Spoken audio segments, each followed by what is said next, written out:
Hi, everyone. First and foremost, thank you all for being here today, and thank you to our speakers and our sponsors. I truly appreciate you. My mission for this event is for us to help as many people as we can. It is important now more than ever to raise awareness and educate others about anxiety and what anxiety truly is. For these reasons, this panel has both men and women to teach you more about anxiety. Each survivor is more than their stories.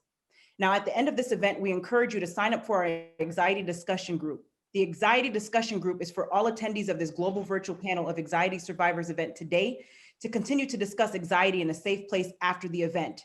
No one should feel alone. Therefore, I'm going to put this link in the chat now for all of you to join our discussion. Thank you, and I'll turn it over to our Master of Ceremonies for our event, Melanie Ake. Welcome, Melanie Ake. Melanie Ake is the founder of Everyday Leaders Professional Coaching and Consulting, a certified John Maxwell team leadership coach, speaker, and trainer. And as a certified Why Institute agent, she helps others discover their own why. Welcome, Melanie Ake. Thank you so much, Gigi. I so enjoy all of the panels that we've been doing to change the world.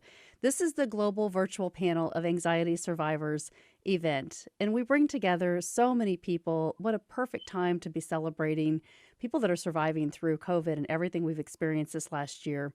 Gigi, you have had a vision to bring people together for bigger causes, and we celebrate you. You're a motivational speaker, keynote speaker, best-selling author 2 times, life coach, first-generation Haitian American, the host of Walk With Me podcast and JRQ TV, a financial expert, and CEO and founder of Life Service Center of America, LLC. We celebrate you for your vision and bringing us all together today. I'd like to share some statistics as we begin this event. Because we've all been affected in some way by anxiety, our panelists will be sharing their own experiences to help you be better equipped for surviving in today's world. Due to COVID-19, 19.53% of adult Americans claimed that their mental health had been negatively affected in 2020.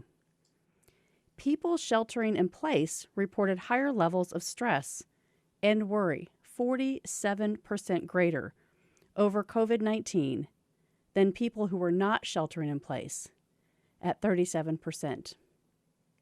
I'm excited for these panelists to share their stories and help us to be better equipped. Grab your journals and let's get started. Our first keynote speaker is Deborah Beecham. She's the founder of Navigating Justice in Atlanta, Georgia. Welcome to our program, Deborah. Thank you so much for joining us today.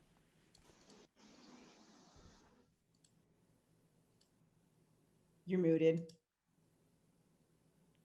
There we go.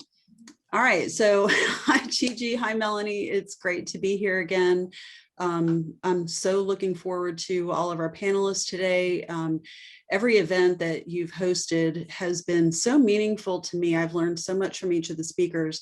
But I'm going to start off with, kind of lead into my story with, I think maybe I'll call it my secret weapon. And not to get too preachy, but in the Bible, there's at least 365 references that say, do not be afraid, fear not, over and over again. And so that tells me that at least for every day of the year, there's a command for me to not fear. And what that means for me is that I have to trust in God, which means I have to let go of control, which is very hard for me. And what I've learned, and as my story unfolds, I've learned that the more I try to control, the more anxious I am. The more anxious I am, the harder I have to work, the more I have to engage to dispel the anxiety. So the good news is that it's possible. My anxiety was so debilitating that I wasn't sleeping. I couldn't exercise. It really just took over my life.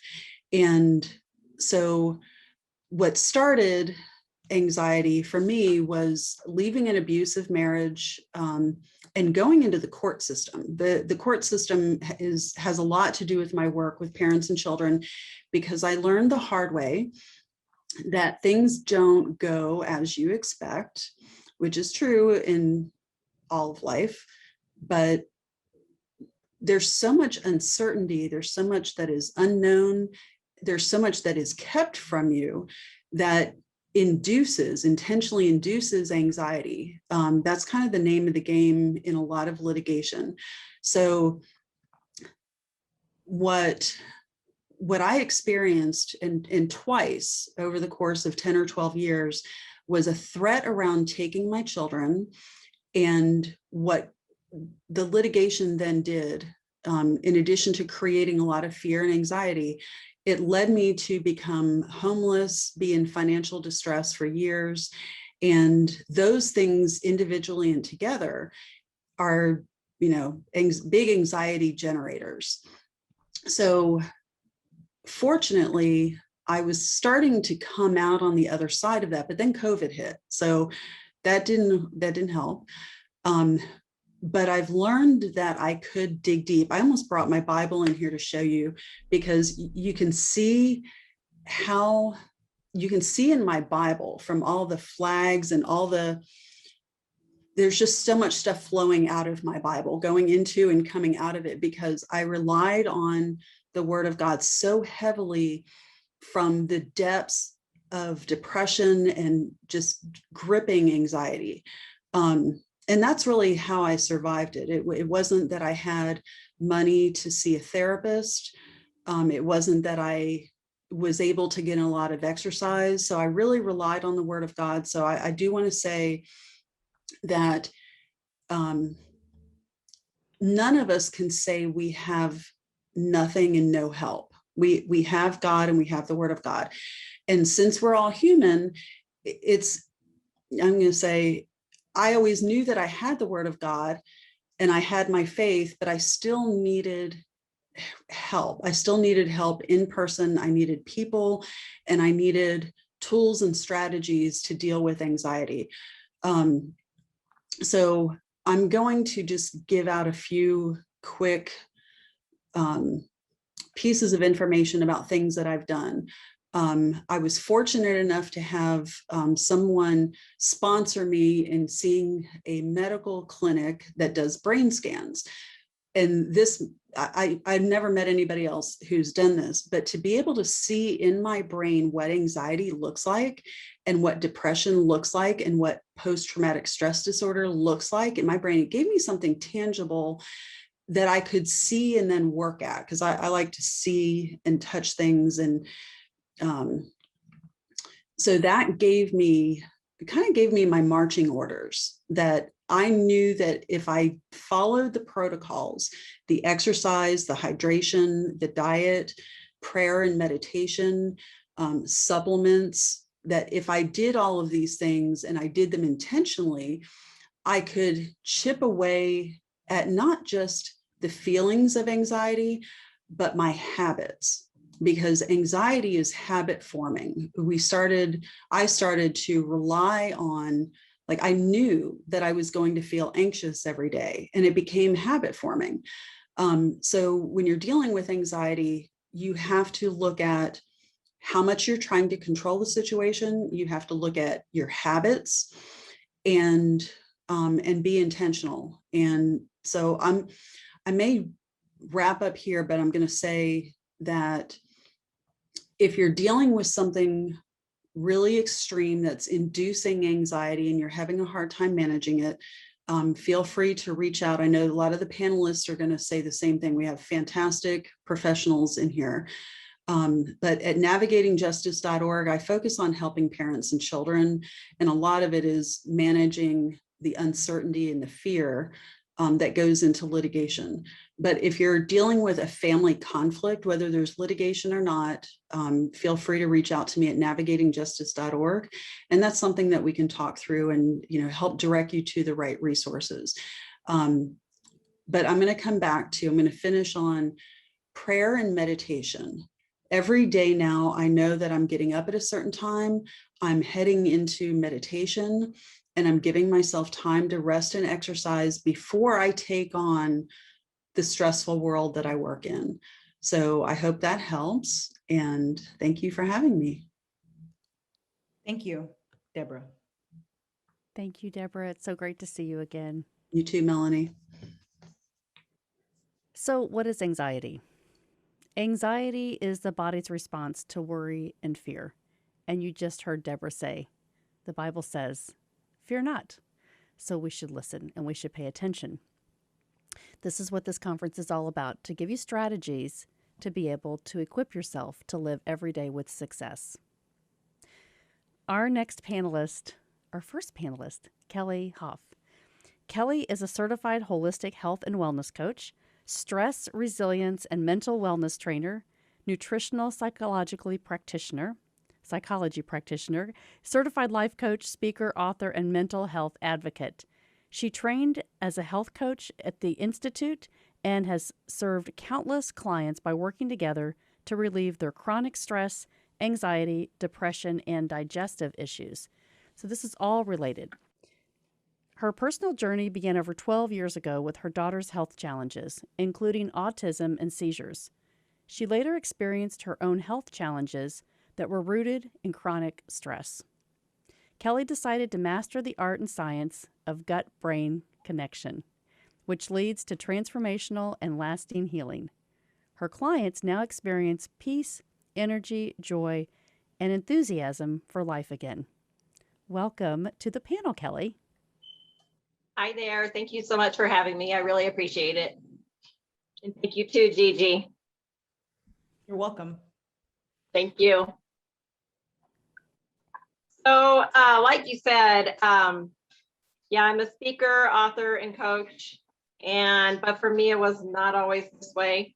My journey actually started especially my mental health journey started long before my daughter's health issues, like 13 years ago. So going back, yeah, it wasn't always that great for me. At 23, I had sudden onset OCD, obsessive compulsive disorder. And with that came lots and lots of anxiety. And really it at 23, my life took a drastic change, and I was no longer the person I had been. You know, I had a little bit of generalized anxiety before that, but nothing debilitating whatsoever. Things I could deal with, and you know, it's kind of a pain here and there, but not such a big deal. But at 23, suddenly I found myself pretty much bedridden for 3 months. I took hour-long showers, didn't ever feel clean. You know, had a lot of like contamination issues with that OCD. And then there was the high anxiety to go along with that. And on top of like every day I would feel high anxiety, and then I would have panic attacks on top of that. So once your body goes through all of that, you are just completely depleted. And it absolutely takes everything out of you.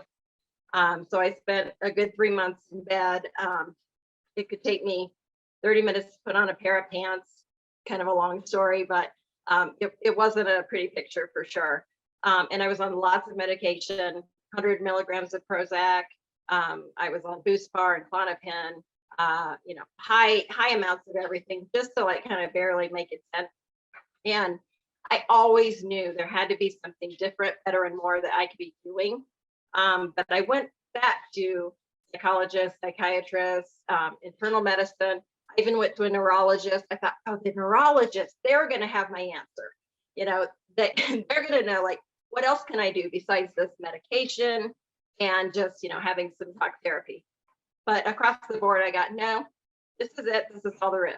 And, you know, when I was 23, that's a long time ago now. That's like 30 years ago. And things, you know, luckily have progressed a lot since then. But, you know, I just knew there had to be something better. And I really had a gut feeling there had to be something better. So I did a lot of research on my own and finally figured out that, you know, really a holistic approach is the best way for anxiety. You can't just treat like, you know, one thing. And the other thing is with all that medication I was on, You know, 80% of serotonin, 60% of dopamine is actually made in the gut, and it is sent to the brain. And so if you are just taking medications, you know, SSRI medication to keep your serotonin up in your brain, well, if you're not making very much and it's not, you know, being transported the way it needs to be, then, you know, you're not going to get much better on that, even high amounts.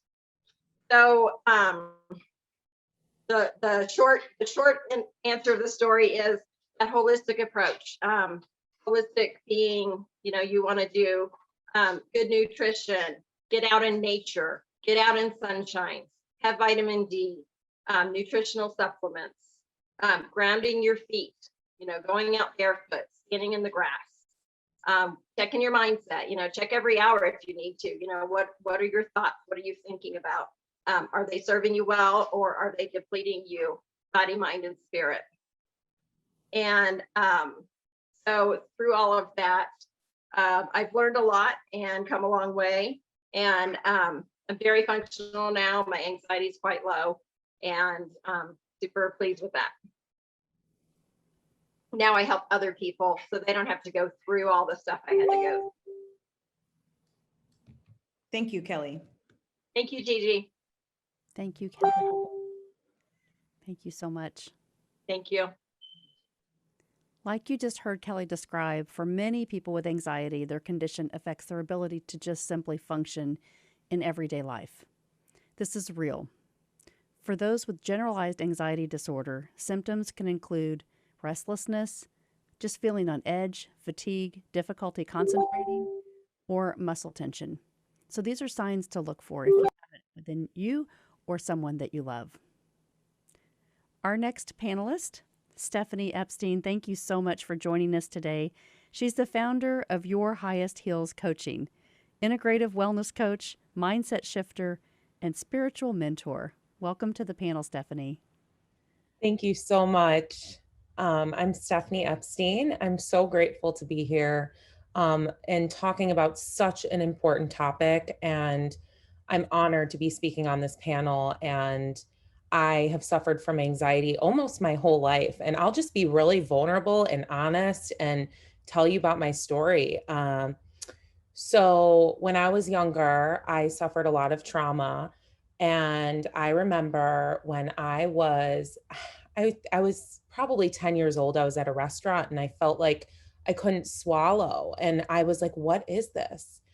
And when I look back at that, that was anxiety. That was my anxiety. And it was very scary. Like I felt it in my body. I felt it in my bones. I felt so anxious. And throughout my life, I just had these like little bouts of panic attacks throughout my life. And it would usually happen after something horrible in my life happens. Like my best friend died tragically when I was 17. And I just remember having a panic attack, you know, a week later after she had died. And I also suffered like from just generalized anxiety throughout the day.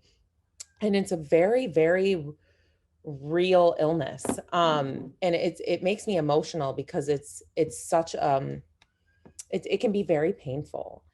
And about 3-4 years ago, I suffered from panic attacks for an entire summer. I had to leave school. I was in school and I had to take time off. And I had already walked in graduation. And I remember I was going to be doing classes that summer to finish, and I couldn't finish until the fall.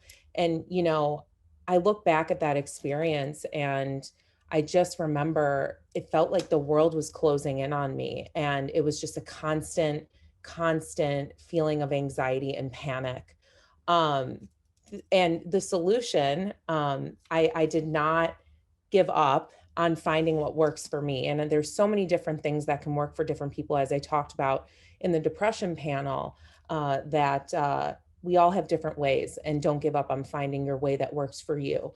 And I didn't give up. And I found doctors and I found therapists and I found people who helped me work through this. I have a somatic experiencing therapist who helps me get the trauma out of my body.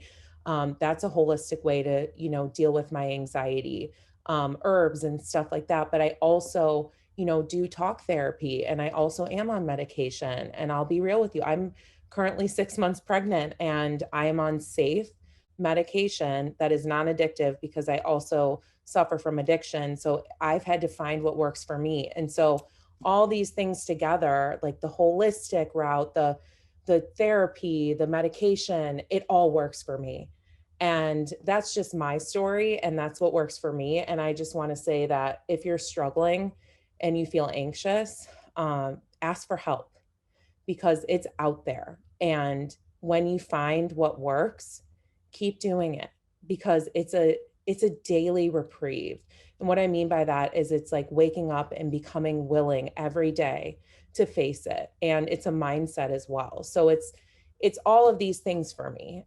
There's so many different facets or just ways of dealing with my anxiety. And one of the most important things to me, which I didn't say yet, was meditation and prayer, and really connecting with God and my higher power. And I think that that's also helped ease my mind, my body, and self-care is just so important. So if anybody's struggling out there, I'm always here to help. And you never have to be alone with this. You don't. And that's all I have. Thank you. Thank you, Stephanie. Stephanie, thank you so much. I know you've been on several of these panels because you are a warrior. You have been through a lot and you just continue to strive and thrive. So we appreciate you being here today. Thank you. So, a statistic on panic disorders are characterized by unexpected and repeated panic attacks. People with panic attacks may try to avoid situations or constantly worry about when the next panic attack may happen. Some of these symptoms include heart palpitations or increased heart rate, sweating or chills, shaking, trembling, shortness of breath, sense or terror, or feeling of a loss of control. And I like how she just described, trying to swallow and feeling like you can't swallow. Those things are real, right? That stress brings on just a lot of worry in people. So remember these things. And if you're experiencing those, reach out for help. Our next panelist, very excited to see Joe back on this panel. Joe Nicasio, author, speaker, and marketing coach. Welcome to the panel today. Hey, I was trying to get my background changed, but having a little technology issues. But thanks for having me. Yeah, anxiety, depression, bipolar, these things, they're vicious little villains in our life. They're little demons that we need to slay. And they're, I think we all want to, be happy. We want to have peace of mind. But my story is I went out, I hustled. I'm a smart guy. I made $1 million and I lost everything. And it was painful. It was humiliating. The class yell for the School of Hard Knocks is ouch. And, things happen to us and it can be really painful. And we want to heal up from this stuff, but, we're not always of clear mind when the trauma hits. We're not, trauma isn't, I think as we age and mature, we learn to get grounding and be solid and have confidence. But, when we go through some nasty stuff, it can really throw us, we can lose our grounding and get off of our game. And so I went through this stuff. I went through major depression, which isn't suicidal on a scale of 1 to 10. A 10 is suicidal, 9 is major depression. And so when I went in for therapy, when I said, hey, I'm losing it, I had all these bill collectors calling me. I was juggling all these things in my life, taking pride of my multitasking and taking on the world. But it all crashed and burned. And, a smart guy wants to use his brain and you race that brain and it goes into mania, it goes into depression, it goes into anxiety. And so I have learned, when we have the racing brain, it burns out our serotonin. And so we can actually, a large part of depression and anxiety it's our own doing by not learning how to control our brain. A racing brain is actually super good if you're a mathematician like I used to be, okay? You want to be quick with your brain. but not to the point where it's so quick that you burn out your own chemicals and go into unresourceful state. So, I went and I one of the most difficult things I did was to go to the Los Angeles County Department of Mental Health and ask for help. I need help. I'm losing it. That's not easy to admit that I'm having like mental problems. There's no pride in that. So, they diagnosed me and they gave me a counselor and they gave me a psychiatrist. So I had the medical side and the counseling side. I mean, by the way, if you're having mental problems, the county will pay for these services for free. You just got to walk in, admit, I'm having a problem. I want help. If you ask, you'll receive. But if you don't ask, receiving is reserved for the askers. It's scripture, okay? And I went in and they put me on medications. At first I was on Serzol and they put me on, variety, Depakote, and they put on the, mood stabilizers, and the stuff helped, but it didn't help completely. And then, I'd go in 3 months later and they would adjust. And next thing you know, I'm on 5 different medications having all kinds of wacky side effects. I mean, the cure sometimes causes more problems, And so I talked to my doctor. I said, look, I don't want to be on 5 medications. Here's my goal. And I think this is really important. My goal is to wake up in the morning and have a productive day. And at the end of the day, my goal is to hit the pillow and have a nice, restful sleep. And so, we adjusted the medications and they put me on Wellbutrin. I take Wellbutrin in the morning, which was the antidepressant. And in the evening, we finally got them to adjust to Valium. That was another thing was they didn't want to put me on Valium because Valium has, you can become dependent on it. So we had a little conversation. It's like, if you agree, Joe, to be med compliant, I'll give you the Valium. So 10 milligrams of Valium in the evening. And that was my goal. And once you actually have a goal of what does, living a healthy lifestyle look like, sleeping in the evening and waking up and living in the day. And I think, there's a book I read called Wide Awake at 3 a.m. by Choice or by Chance. And it was written by a guy who was a medical doctor who founded the Stanford Sleep Disorder Clinic. And did you know that there's no history of sleep disorders until the invention of the light bulb? You see, our biology, we have these things called circadian rhythms. And when it's dark at night, it triggers go to sleep chemicals. And when the sun hits in the morning, it triggers wake up chemicals. And what's happened is we have light bulbs all around us. We have digital screens we're looking at, and we're faking out our body chemistry. And so the first step towards getting into balance is actually recognizing that you have rhythms. And if you go against those rhythms, it will mess up your brain chemistry.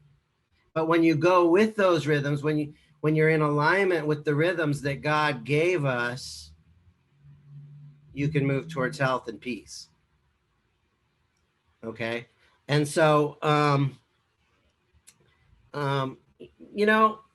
I went through this stuff. After 7 years of therapy, my doctor said, Joe, you don't need medication anymore. You're well. And he said, there was nothing wrong with you from the day you walked in. It's just anybody that went through the crap that you went through would have been depressed.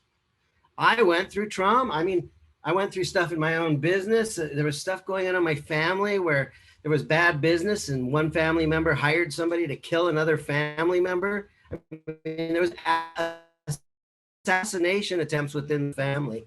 And so there's a lot going on. And sometimes life can just get a lot of crap can go on and we don't know how to deal with it. So there's something I want to leave with. It's something I learned from my karate sensei. He talked about the 5 levels of suffering. And one of the things that, pain is inevitable. Pain is the sensations in our body, but suffering is optional. Pain is the sensation. Suffering is all the storytelling that's not good. It's unresourceful. And I learned this in karate. One of the things we do is something called the Kibadachi stance for 90 minutes. You drop into a squat and you stay there for an hour and a half. All the clocks are covered. In the center circle are black belts looking out, and you're sitting there and they're looking at you saying, lower.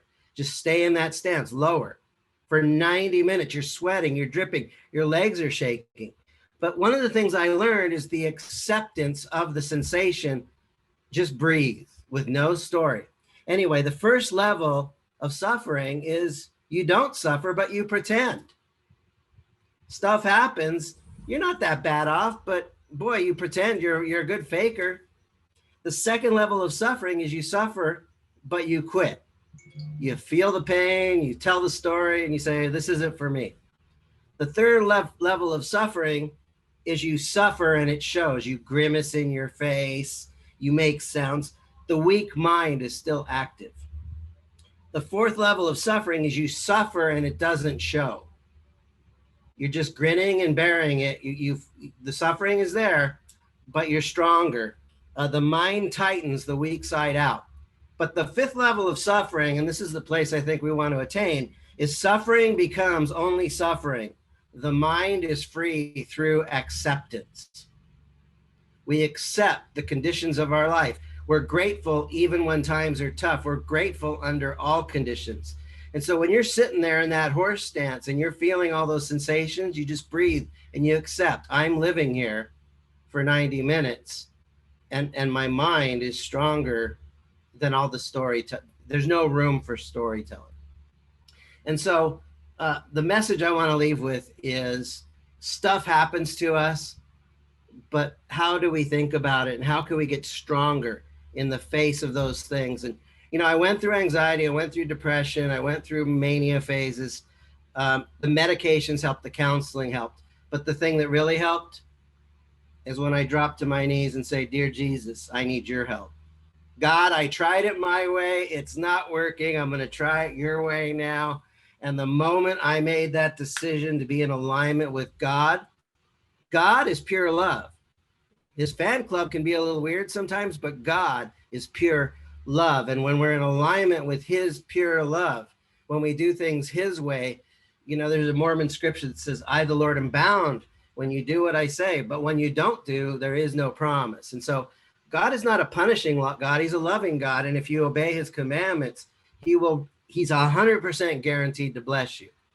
And if you don't do things his way, all bets are off the table. He's not a punishing God, but when you do his thing, his way, when you do things God's way, blessings are guaranteed. And one of the blessings that comes from knowing the atonement of Jesus Christ is we know that all of our suffering he took on for us. We don't have to experience it. Christ took that on for us so we can have peace. And peace is the opposite of anxiety.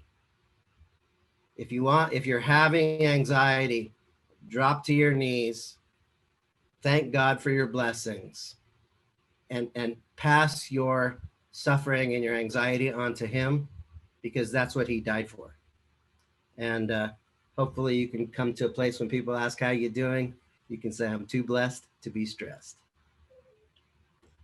Thank you, Joe. Thank you, Joe. What a great lesson. The 5 levels. Remember that we can take control, right? It's not about what happens to us, but how we react to it. So we need to give that to God. It's an estimated 264 million adults around the globe have anxiety. Of these adults, 179 million were female. That's 63%. And 105 million were male at 37%.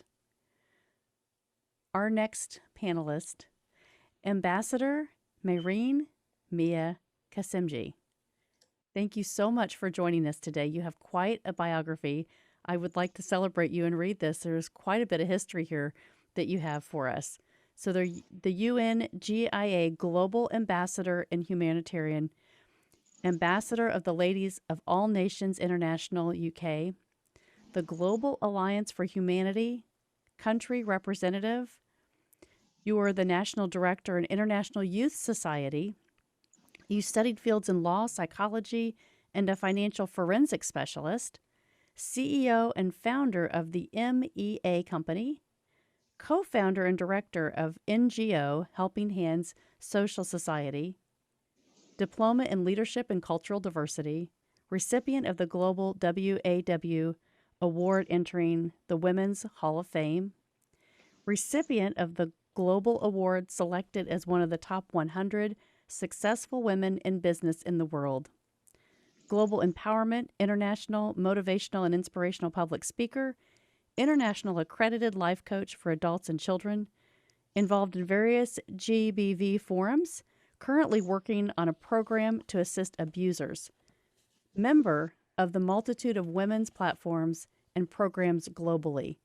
Child Development and Substance Program originator, cognitive behavioral therapy practitioner and NLP master practitioner. He sits on the panel of the African Women in Business and Leadership, nominee for the Best Women Empowerment Specialist category for 2021 and the WIBL Awards. You're a member of the Monera Business and Professional Women Forum, member of the International Women's Chamber of Entrepreneurs Forum, heads up the COVID-19 platforms nationally to combat the effects in South Africa, involved in various few feeding schemes that hamper drives, winter warmer drives, youth and child development programs, awareness campaigns in locations, and door-to-door consults to aid the elderly, disabled, and the needy. Welcome to this panel. Thank you very much. I'm really honored to be here. And I'd firstly like to thank everyone for the opportunity of me being here. And secondly, I'd love to thank every panelist, because I think in each one of our stories, there's lots of room for growth for each one of us too. So there's lessons in there. In terms of my story and where anxiety comes in, as much as there's all of those accolades that you spoke of, it's always not been rosy. There's been a lot of anxiety prior and a lot of growth that had to happen inside of me to propel me to get to these different accolades which you've mentioned. MEA companies motivate, empower, and advance. The humanitarian work for me started when I was growing up, but I'm an only child. And that is something that I think a lot of people don't think of in terms of anxiety. As an only child, you do grow up with anxiety because there's always this almost a pressure within you, whether it's created by others around you or created for you or yourself. You just have this tendency of, I want to be the best because I don't want to displease. So I grew up trying to be a people pleaser, trying to make everybody happy and proud. And you get to a specific point where you feel like, you know what? No, I think I need to be the rebel now. I'm tired of everybody being happy. I've got everything for everybody, and now it's just my turn. So you start to become what you're actually not, and you go into this rebellious streak and you do everything. But my total anxiety is twofold. The first one was the anxiety of being the people pleaser, because that created a whole level of me disputing who I should be, who my authentic self is, but you don't really bother about it at the time because you just want to get through what you have to get through. But the second point of my anxiety came when I was lying in a bed, crippled at the age of 24. And I was told I'll never walk again and I won't be able to have kids. And you lie there and there's so much ahead of you, and there's no, you normally would pace or you do something, but you're just lying there now and you get told this. And that's where MEA was born, Motivate, Empower, and Advance, in my mind, because literally I defied the odds that were against me. Today I walk and I am a mother. So I'm not saying every illness can be defied, but I am saying a lot depends on your mental capacity and your mental state. And every single one of us in the world has got this capability of motivating yourself, empowering yourself, and advancing yourself, which is how MEA was born. And that's when I started doing what I wanted to do. So as much as you have the various academia and the law and the commerce and the psychology, I just felt there was definitely this balance that needed to be there for everyone between your heart, your mind, your body, and your soul. And I wanted to delve more into that, which is where the NLP and CBT and everything else came from. For me, knowledge is about me. And I'm probably the lifelong learner. I'll keep studying and trying to learn more, because the more I learn, the more I'm able to give off. And I always tell everyone this, that in any interview, I can have 20 degrees or 30 certificates. It really, the value of those certificates is only worth anything pending what I do with them to help humanity, what I can give off from, and that's the worth of a certificate. But in terms of a message and that anxiety and how I built through everything, when I lay there, I had to decide and make a couple of points and be realistic about me. And as I lay there, I started to find the truth about me. I didn't like who I had become. That rebellious somebody was not really me. But then you also realize that the people pleaser was not really you. So I think I'll end with a message that's very crucial, and that's the way you talk to yourself. Self-talk is really, really crucial in terms of how you define who you are. One of the problems we have with women, especially in the world, and lots of our children, is we tend to try and define who we are based on standards that are based from outside of us, other people.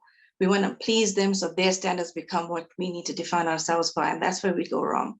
So we need to start to redefine that. And if you start to actually be aware of your anxiety symptoms, be aware of what's really happening with you, and do not ignore them. Because if you can grab it early and be realistic, when you start to become aware, you're able to really get through this. And even when you find it later, it's still not too late. You can still get the help. But the goal for me is that you need to be honest with yourself, okay? You're not going to be able to change anything about you if you're not able to be honest with you. And the other thing I learned about life, and that's when last year, COVID, I think, changed life for everybody. But the one thing I learned through my anxiety levels is this art of gratitude. That, even in the face of no matter what your adversity may be, if you can just say you're grateful for something, there's something that you can be grateful for on every single day, every single day. And I taught this pre-COVID, and I'll keep teaching it post-COVID. And I've lost people very close to me during COVID itself. So people would ask me, you're going out into the locations and you're doing all of this. Aren't you getting anxious? Aren't you getting scared? What if you're going to get the virus? And I'm like, here's the lesson, people. The virus is out there. I can't control the virus, but I can control me. I can control my efforts in what I'm doing to try and safeguard me, safeguard my family. But that's not just about the virus, that's about life. If we learn that I can control me, so let me focus on me and find my authentic being and live my journey for me, and that's half my battle won, instead of worrying about what I can't control, which is outside of me. So anxiety is rife. Anxiety is very close to depression. It can hit you at your worst, but I think we're all blessed, especially all of our panelists, because we got to a point where the anxiety became our learning curves, and the learning curves became our lessons, which made us who we are today. So I'm grateful for all of the brilliantness and all of the negatives that happened in my life, because those were my pluses that made me who I am today. Anxiety can be beat. We cannot do it together. So if anybody needs help, I'm definitely there to help you. Thank you so much for the opportunity. Thank you, Ambassador. Thank you so much. Thank you so much. What a great lesson, and we appreciate you so much. Congratulations on all your success. Thank you so much. Thank you very much. God bless everyone. I want to touch on something that she just said, which was anxiety versus depression. So here's something to think about. It's important to note that there is a difference between anxiety and depression. In the very basic sense, anxiety is an excessive feeling of worry, where depression is excessive feelings of hopelessness and worthlessness. So it is possible for someone to have both anxiety and depression at the same time. But that differentiator is what you can do about it right next. So here we go to our next panelist, Tiffany Barnes. I am so excited that you're here. You are a woman on the move. You have done so many things. You're familiar with overcoming hardships. And I'm going to read this because I think it's really important that people know your story. After enduring physical, mental, and sexual abuse, Tiffany was emancipated at the age of 15. At that time, she was only the second case in the state of Utah for a child of that age to become legally emancipated. While working 3 jobs to support herself through high school, Tiffany became a Sterling Scholar, graduating top of her class, an athlete, and founder of SHARE, SHARE, an advocacy group for students by students who had experienced abuse. What began as a small group of students supporting each other, SHARE has grown since and evolved into a 503c national foundation that stands for Sharing Hope for the Abused through Resilience and Empowerment. As a torchbearer for the 2002 Olympics, Tiffany has always been determined to shine light in dark places, helping others to light their flame within. While most might have used their unfortunate past as a crutch, Tiffany has chosen instead to use it as a stepping stone toward a better future. Now, as a realtor and a real estate investor, Tiffany prides herself in exceeding expectations from her clients. She loves coaching people on how to set up a successful Airbnbs to build long-term wealth. She is now following her passion of helping others to overcome through her work as a founder of Share, as well as a keynote speaker across the nation. Her first book, The Throwaway Girl, is an inspiring autobiography and is soon to be released. Welcome, Tiffany. Thank you for joining us tonight. Wow, when I hear all that, I'm like, I want to meet this person. Who is this? You have to pardon my appearance today. Yeah, I'm on the go and my Airbnbs keep me on my toes, but I'm so honored to be here. Anxiety is something that I still have learned to deal with to this day, going into my 40s. As you mentioned, I've been on my own for a very long time, technically since 13 years old. I was homeless.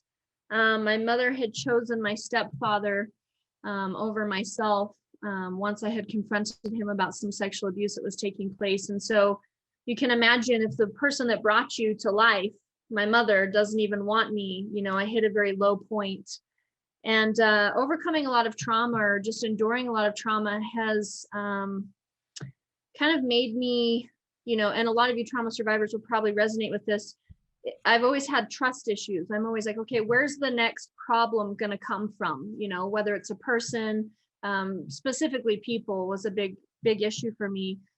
Just wondering, how is this person going to hurt me after going through all forms of abuse? And then kind of into my success as a real estate investor, falling into it's a male dominated business. Let's just be real. Real estate is a very male dominated business. And all of my perpetrators were men. So it started to come into my business life where I noticed some of my dealings in business. I just was like, okay, can I trust this person? He's a man, it was kind of a trigger in a sense, if you will. I worked with a lot of, unfortunately, narcissistic men. My dog's gonna go crazy. I think the mailman's here, sorry. And so I was always just kind of on guard, if you will. And it was about 6 years ago, I was hospitalized because of the anxiety that I was suffering from being a perfectionist. Our last speaker, I'm so sorry, my dog is barking. Our last speaker was just talking about being a people pleaser and that being a syndrome. It kind of goes hand in hand with anxiety, and I have suffered from that myself. And so being a people pleaser, specifically in business, has, like I say, kind of landed me into some very tricky positions where, I'm a cyclist. I was about to go riding for the day. I do 100-mile bike rides, and I was going to go train. And my best friend came over to see me, and she's like, "You don't look very well. What's going on?" And I was like, "Oh, my head's a little weird, and I feel a little faintish, but I need to I need to get these miles in for this bike ride." And she's like, yeah, you're not doing that. I'm taking you to the ER. You don't look so good. And I go, and they do all of the testing, and they put me through an MRI and all the whole 9 yards. And I was having the heart palpitations, thinking, oh, I'm having a heart attack. There's something wrong with me. And they boiled it down to stress and anxiety, to the point that they said, okay, you need to make yourself a priority. And it was kind of a moment in time that it was like, I call it a Tiffany epiphany, where I had this epiphany of, okay, it's time to make myself a priority and not be such a people pleaser, and really kind of listen to my body. And there was a quote that my friend gave me at the time that said, "Stop worrying about what can go wrong and be excited about what can go right." And I think I've lived 30 plus years of my life, 38 years of my life, constantly worrying about what's going to go wrong, or, how am I going to suffer, or, who's going to hurt me, that I'm always on guard, right? I would be sitting there, for an example, just even getting my nails done, something that's supposed to be relaxing. And my body's like, oh, no, we don't relax. No. And so I'm going to go into a full blown panic attack getting my nails done, because my body's like, no, we don't know what relaxation is. What we know is fight or flight at all times. And so I've really had to train myself to learn to relax. And a lot of that has been through meditation and sitting with my thoughts and being okay with sitting with my thoughts. And, it was to a point in my life that I was on, Xanax and antidepressants and things of that nature. And I had lost my boyfriend at the time to opioids. And I just kind of didn't want to be on anything that was prescribed.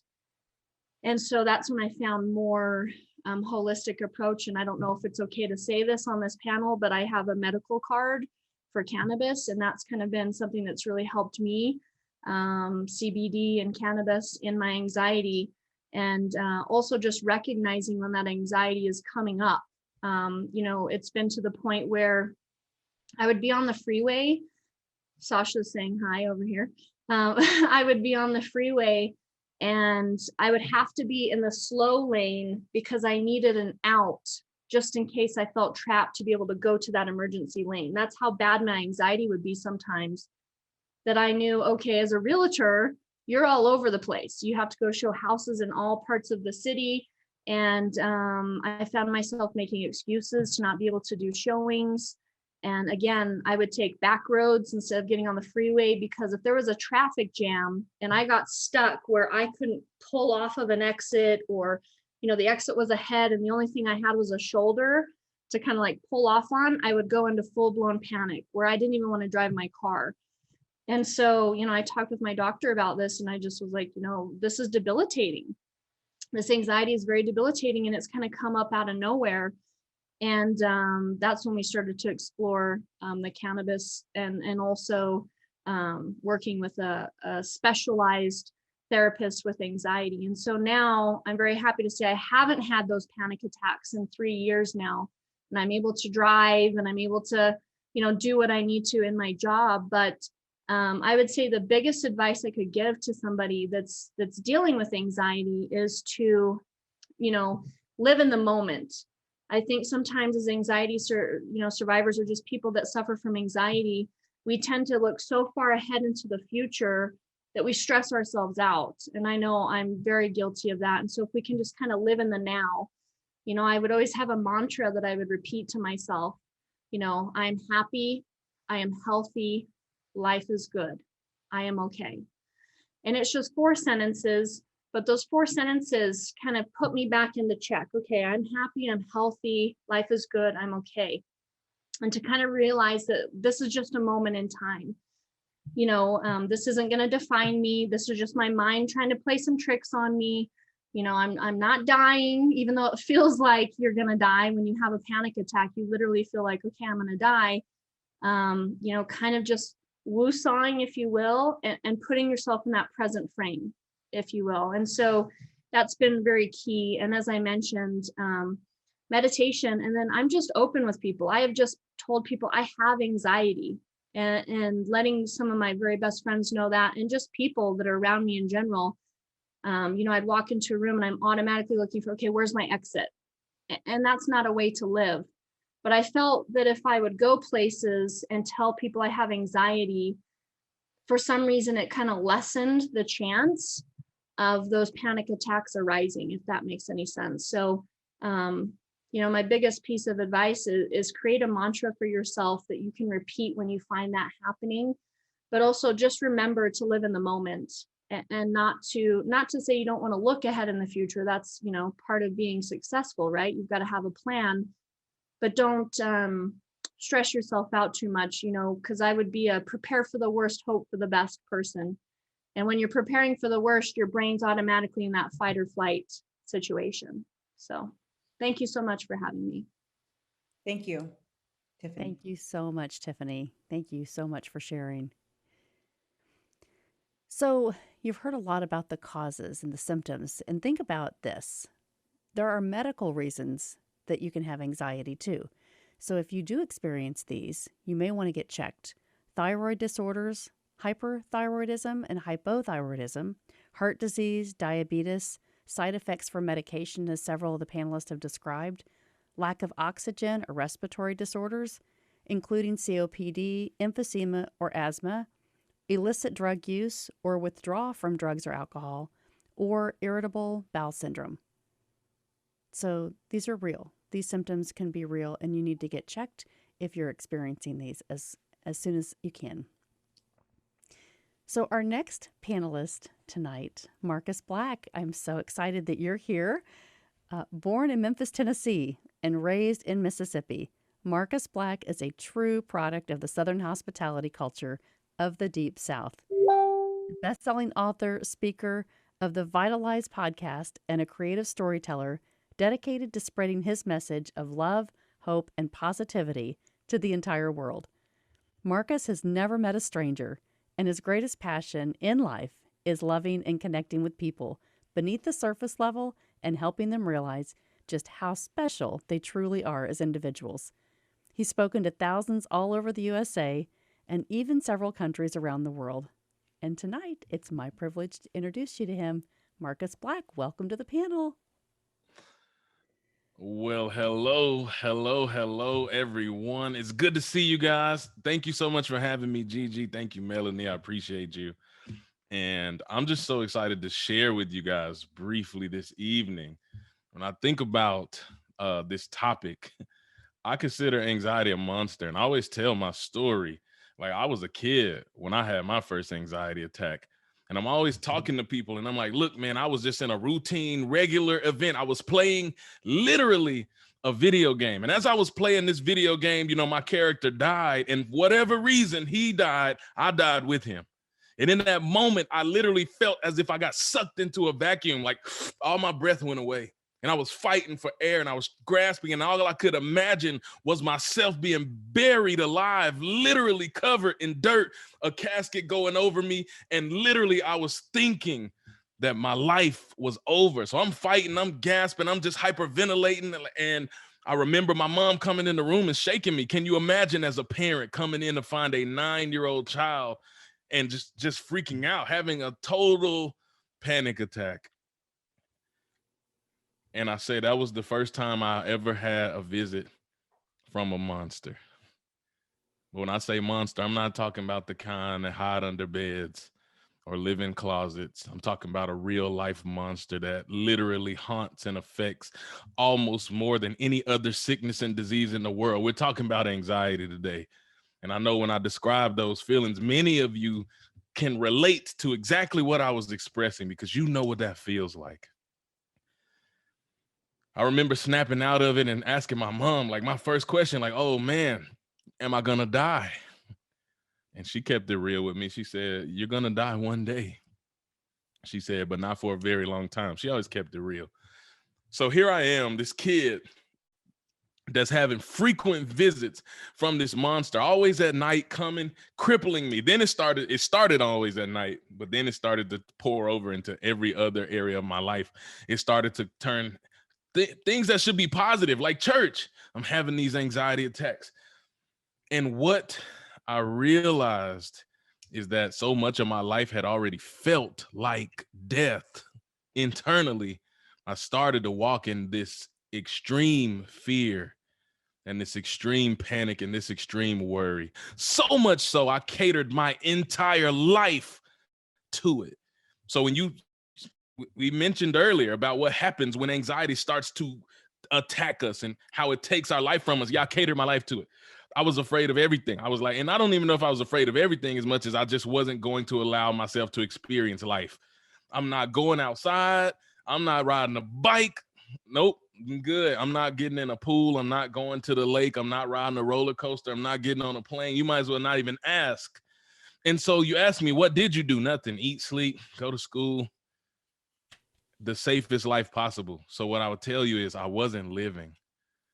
And I remember when things changed for me because I lived my life that way for a very long time before eventually I was literally 18 years old and I had a near-death experience where a few of my closest friends and I flew off the highway in a car, 75 miles per hour, nearing a bridge. We flew off, the car spinning, trees and glass are smacking me in the face before we smash into a huge tree. When we did that, the car literally crushed, it accordioned in, and we were trapped in the car like sardines. And when this happened, I remember my eyes being closed and I was afraid to open them because I was afraid of what I see. And the only thought replaying in my mind is that I am about to die without having ever lived, because I allowed this monster to come in and steal my life away from me. And I'll, spoiler alert, if you guys see my big smiling face right now, I didn't die. And so I had to go on a journey to figure out why I was here. But I realized in that moment that life is fragile. It's not promised to us. The next moment isn't promised to us. The next day isn't promised to us. And what anxiety does at its core is cause us to worry and fear so deeply about all these different things that we have no control over. And when we do that, we begin to give our life away and trap ourselves, our own selves, in the cage of fear. And I remember thinking that, man, I could be out of here. Any moment could be my last. Tomorrow isn't promised. So I owe it to everybody else around me. And I owe it, most importantly, to myself to live. I can't die without having ever lived. And so once that realization happened, it changed the way I moved. But it wasn't just like overnight, like all of a sudden, like, okay, now I'm living and I'm doing all these things. It was a process. But I'll give you 3 practical things that I did that you can take with you on your journey. And I feel like it will help you because, like we've established already, you can and you will defeat the monster. The monster doesn't get to win in this story. You get to win because you're a warrior. So the first practical thing I started to do to get over these anxiety attacks, because they still come, but they don't last. They used to last like a long time and freak me out. It'll creep in and I'll feel it, and really quick, I can pull myself out of it. The first way is by grounding. So grounding, literally, you utilize the 5 senses to snap yourself out of your mind to bring you back into reality. So I literally start thinking to myself, what is something I can see? What color? I start naming colors, actual things that I see. And then I got to touch something. So you can use your feet. Some people like to go outside and rub the ground. I'll rub carpet, something textured. And I start rubbing the walls so that I can feel. And I'm asking myself, what do I feel? What do I smell? What do I taste? And what do I hear? The fan. I hear the air conditioning. And you do these things, and they literally start to force, like override. It's like force quit on the computer. They override your system to snap you back into reality. That's something you can do in the moment that will cut it off at its head before it ever gets to take root and pull you down this path. The second thing is control the controllables. Only thing you can control in this life is you. And when you realize that, then we can stop worrying about that which we cannot control. I heard a wise monk say, he told a story. It was a quote. And it literally said, all his quote, he said, why worry? He said, do you have a problem? The answer is yes. Okay. Can you do something about that problem? Well, yes, I can.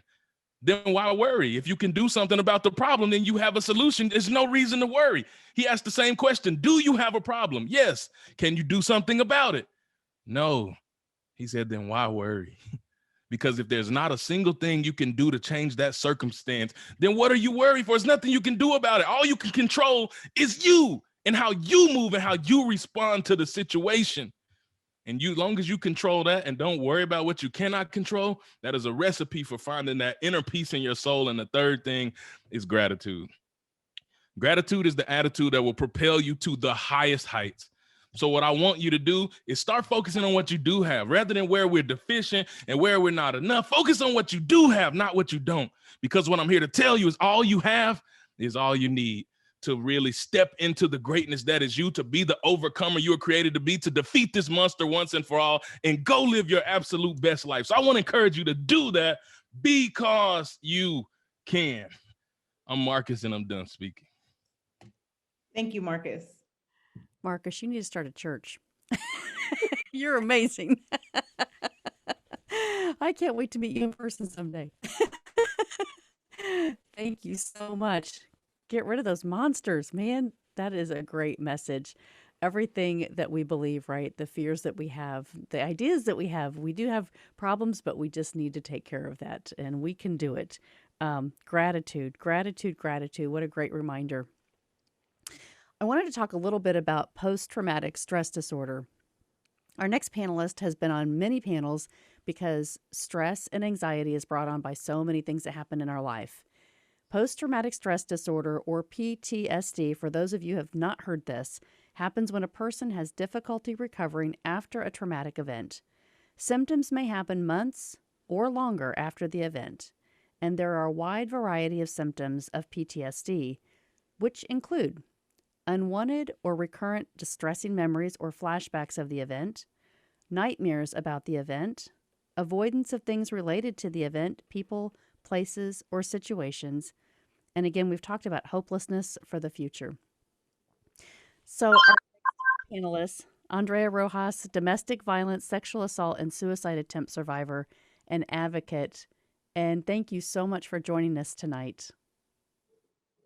Thank you. Glad to be here. Thanks, Melanie. Thanks, Gigi, everyone here, Lakeisha, for setting this up. Yeah, anxiety is a big topic. As you know, I'm a survivor of child sexual abuse from 7 to 10, and anxiety, as soon as it started, I was in total fear every day. So I know in my heart, that's where it started. In fear of, am I going to be touched today? Am I going to be, what's going to happen next? I was there almost every day because my aunt babysitted me and he was there always. So I was always on guard. So I know a lot of people can relate to that. So I really didn't grew up not trusting anyone, kind of, trying to figure out, are they going to hurt me? What is their intention? And a lot of PTSD, as you said, and a lot of avoidance of conflict and not, issues that are unpleasant to me. But growing through all that, and also the fight or flight response that I think Tiffany touched on earlier as well. Growing up, going through therapy to alleviate my anxiety, I did a lot of therapy, talk therapy, journaling as well, because with anxiety too, we have all these thoughts that are just scattered in our brain, and a lot of it is, it's not true. It's not real. It's just temporary.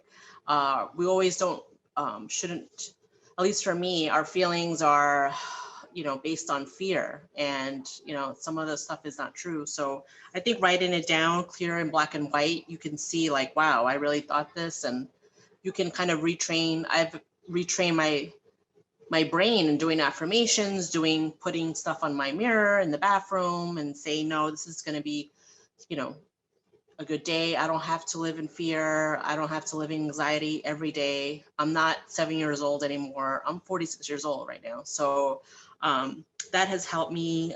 Meditation has helped a lot.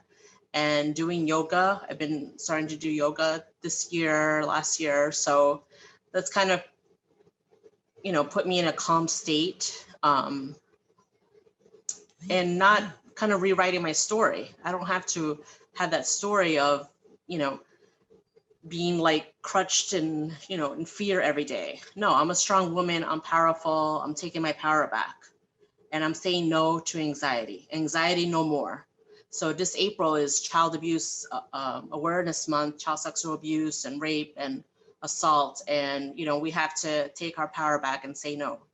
And also a lot of the Facebook groups here help me too, discussing it, talking about it, sharing, being vulnerable, and being really raw has helped alleviate my anxiety as well. Another thing too is sitting with the feelings. I mean, a lot of the times we run away from the feelings of anxiety because it's so unpleasant. We think it's going to be forever. And I've run into addictions. Like I said in the past, I've gone to food addiction, shopping addiction, I've gone to sex addictions in my 20s, and just to alleviate that unpleasantness and feel good for a moment, but that doesn't work. So I've kind of stopped that. I still struggle with food addiction, to alleviate anxiety, but I'm working on that. And I think also I've been, a lot of people have done this too, drawing, painting, and listening to music. All those creative outlets kind of takes out the anxiety and puts it in a beautiful, creative way. So I just want to say that, anxiety it's very common. We've all gone through the PTSD and a lot of abuse, and violence. But I feel like, you have every day to begin again and to help. There's so many ways that you can help your anxiety, and you shouldn't be ashamed. You should be open and, take back the anxiety and to not live in fear, but live in faith. So thank you so much for listening. Thank you, Andrea. Thank you so much. You're a warrior. You have really overcome so many things, and we celebrate you tonight.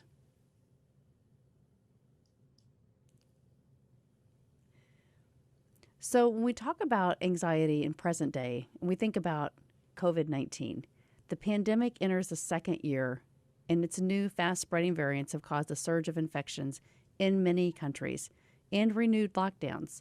The devastation of the pandemic, millions of deaths, economic strife, and unprecedented curbs on social interaction has already marked effect on people's mental health.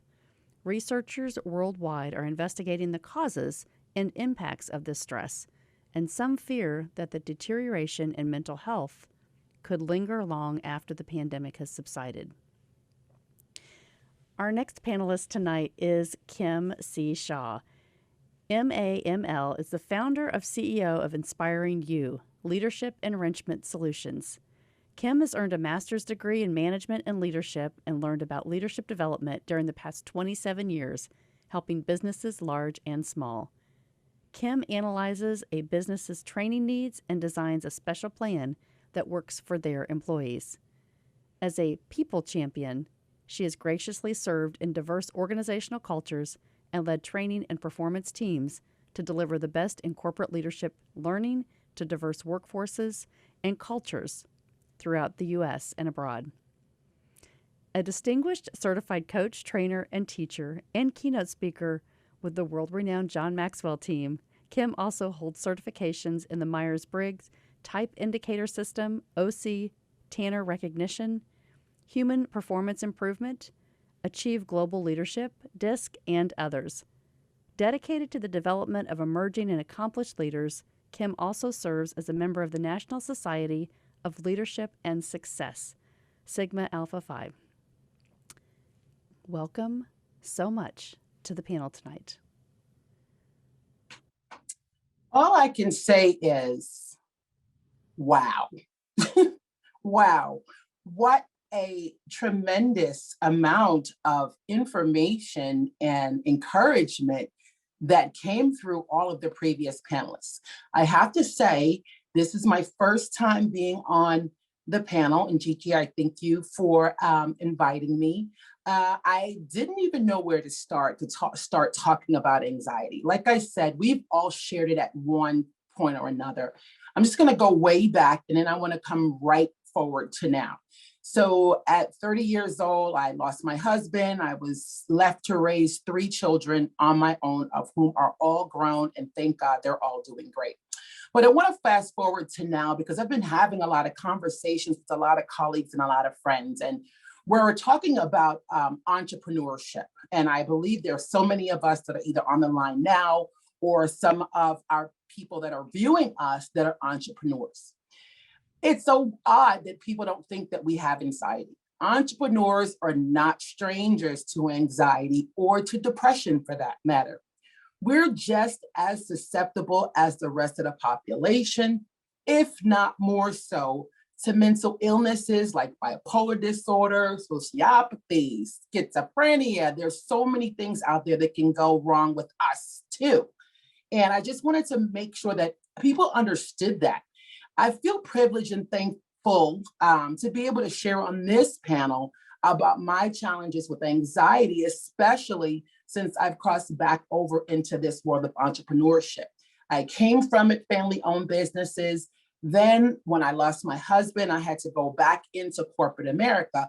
But my son, who is disabled, said, "Mom, you really never had a chance to have anxiety or have any issues." I'm like, yeah, little do y'all know, all this was going on and y'all just didn't even know it.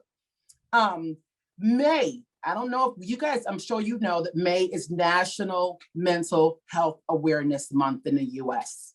So I did, I do some statistics, and being in learning and development, that's always something that you're doing and researching.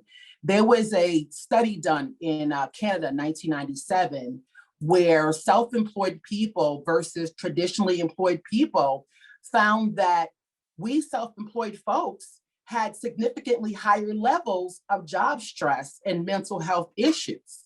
Now, more recently, a study was done in like 2015.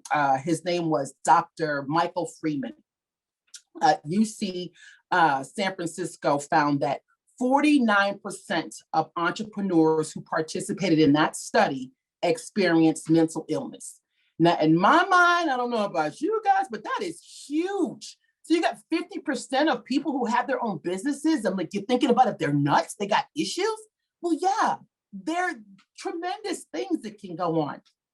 Anxiety, depression, a whole bunch of disorders are very much on the rise. And we, of course, know that now because of COVID-19 and the pandemic and the things that were going on. I know I suffer generalized anxiety. I'm sure I have a bunch of other things. My son says that I'm bipolar and I got everything else on the spectrum going on. But I think it's pretty common. And as our social and specific phobias and panic attacks and different things like that, just as the other panelists were sharing, if we ignore those things, they will escalate into more serious conditions. More importantly, they can become resistant to some of those first line strategies that we use for self-care, like our self-talk. And as the gentleman who is the pastor, whoop, whoop, you gotta be, the grounding techniques. I use a bunch. I mean, mine are laughter. I got to have something to laugh at. I have to have my prayer, of course, and exercise is my crutch. But dealing effectively with anxiety as an entrepreneur definitely requires for me to get much more of an understanding of mental health in general. I really, really needed to know how this thing is going to impact me, how it's going to impact my business, how it would impact those around me. So I have some specific strategies that I use and that I share with my clients and anybody who comes into my circle about how I address my anxiety, and I would like to share. So the first one is checking out our mental attitudes about mental health, period. Right? Period. It's terrible that right now there's still a huge stigma on it. We've made notable strides. They've made over the recent years towards breaking that stigma and that surrounding, thought process that mental illness, people who have mental illnesses, they believe that there's a sign of weakness and that something's wrong with you if you have a mental illness. And of course, we on this panel, we all disagree, which is one of the reasons why we're here to share this in the first place. That stigma, so much damage can be done. I don't know about anybody who was of color in the African-American community. You're like, oh, my child, like when I used to share about my child having some challenges, oh, he just needs his butt whooped, stuff like that. But those things can prevent us from seeking out the help that we need, getting that medical help, getting that care, those things that we really need. That reluctance is going to simply keep perpetuating the stigma and make it harder for other people to talk out or speak out when they need help. I kept the fact that my child had bipolar disorder, borderline personality disorder, post-traumatic stress disorder, and general anxiety disorder, social anxiety disorder. I kept that a secret for so long. It forces us, what we're having right now, which is what I really appreciate, is the fact that the stigma is going to continually be eroded if we keep talking about it, having these candid and frank conversations, especially with the panel that we're doing now, social media, the groups, the forums. It is amazing and it is awesome. I see a more balanced coverage of the issue that I've ever seen before, like through traditional mediums like TV commercials. I don't know if you guys ever seen the commercials with Michael Phelps, the Olympic swimmer. He's the one that always comes to my mind, right? And really talking it openly. And I feel so, I don't know the feeling of honor. It's like, okay, the adage, misery loves company. just knowing that someone else is possibly going through the same thing you're going through, you kind of feel a little better about it. I don't know if that's a good thing, but it's like finally people are coming around to see that it's not something that just happens to the crazy people or something that just happens to them, but we all experience it. Mental health is just as critical as physical health for us, for entrepreneurs, for people, anyone. If you're not in a state of good health, and this is what I'm sharing for my entrepreneurial friends out there, mentally or emotionally, it is vital to seek that care. We wouldn't ignore our arm or our leg being broken or lingering infection that just won't go away. Yeah, I had this forever. That just ain't going nowhere.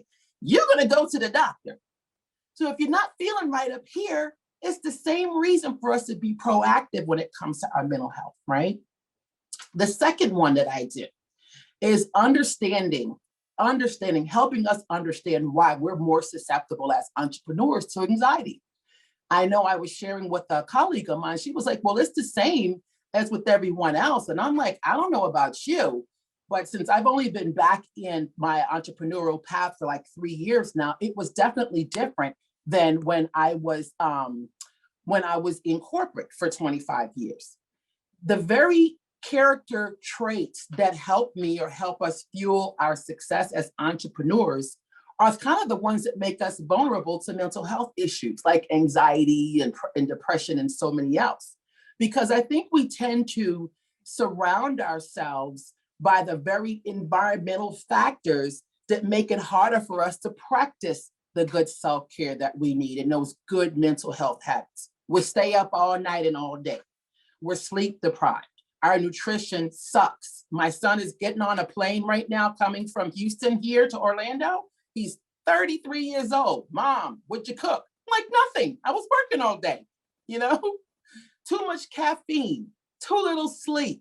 All these things that make us successful are the things that can get us here and not be good. Couple that with that frenzied lifestyle with those possible cash constraints because you're working for yourself. And it's kind of hard to, for you to see mental health care or seek mental health care. So it's easy to see why we as entrepreneurs will kind of face a higher risk in the area. This is one of the reasons why I personally guard my exercise time as if my life depends on it, because it does. I have my routine. I work out daily. It's so funny because people who know me, they look at my Facebook or they look at my Instagram. They're like, "Oh my gosh, girl, you're always working out." That's my mental right there.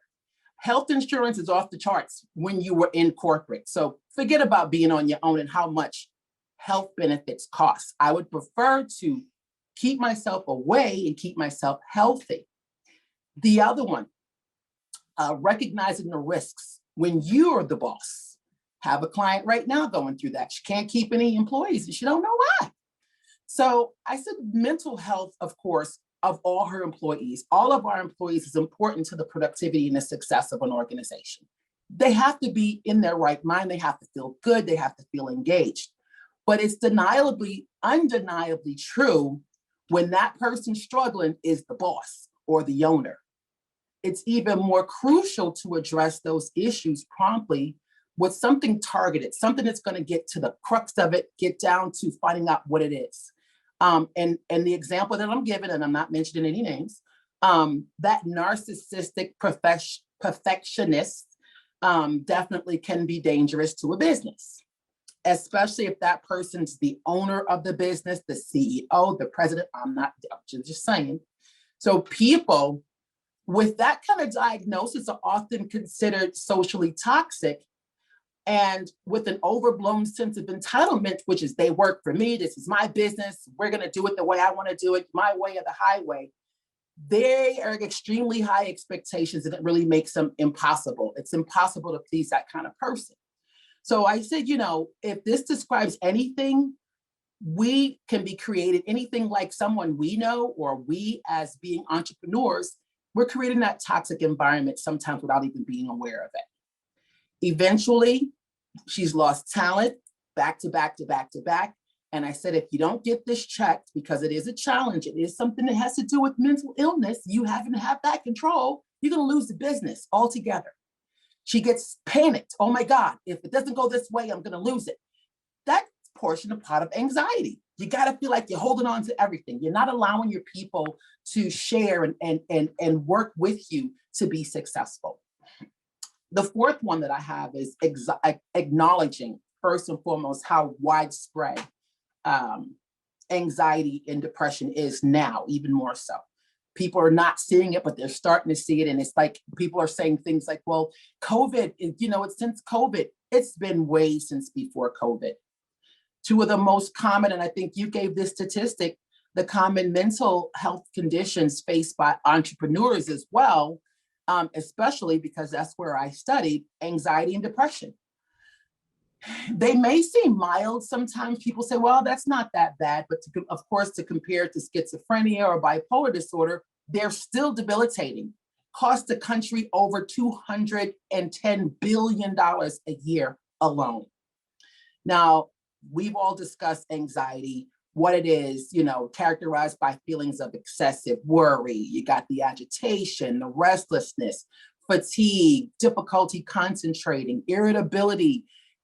Who can really be productive like that?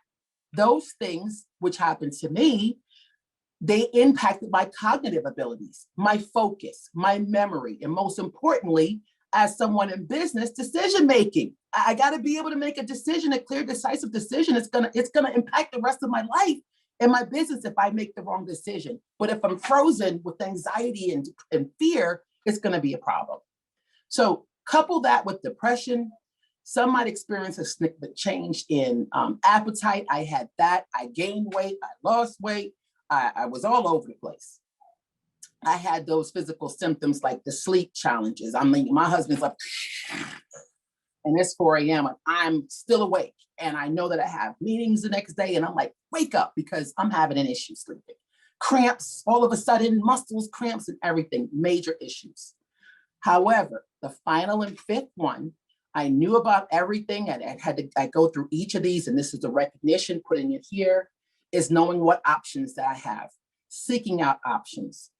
Regardless of my symptoms, my specific concerns, there are options out there, and that helps me say, like this panel and helping talk about it helps, I think, us as those who are sufferers. So we want to help other people because, the more you experience success, you want to help other people. A lot of people explore the traditional medication, they do counseling, they do therapy, but a lot of times, like my friend, she shied away from those because it goes back to that stigma that we talked about.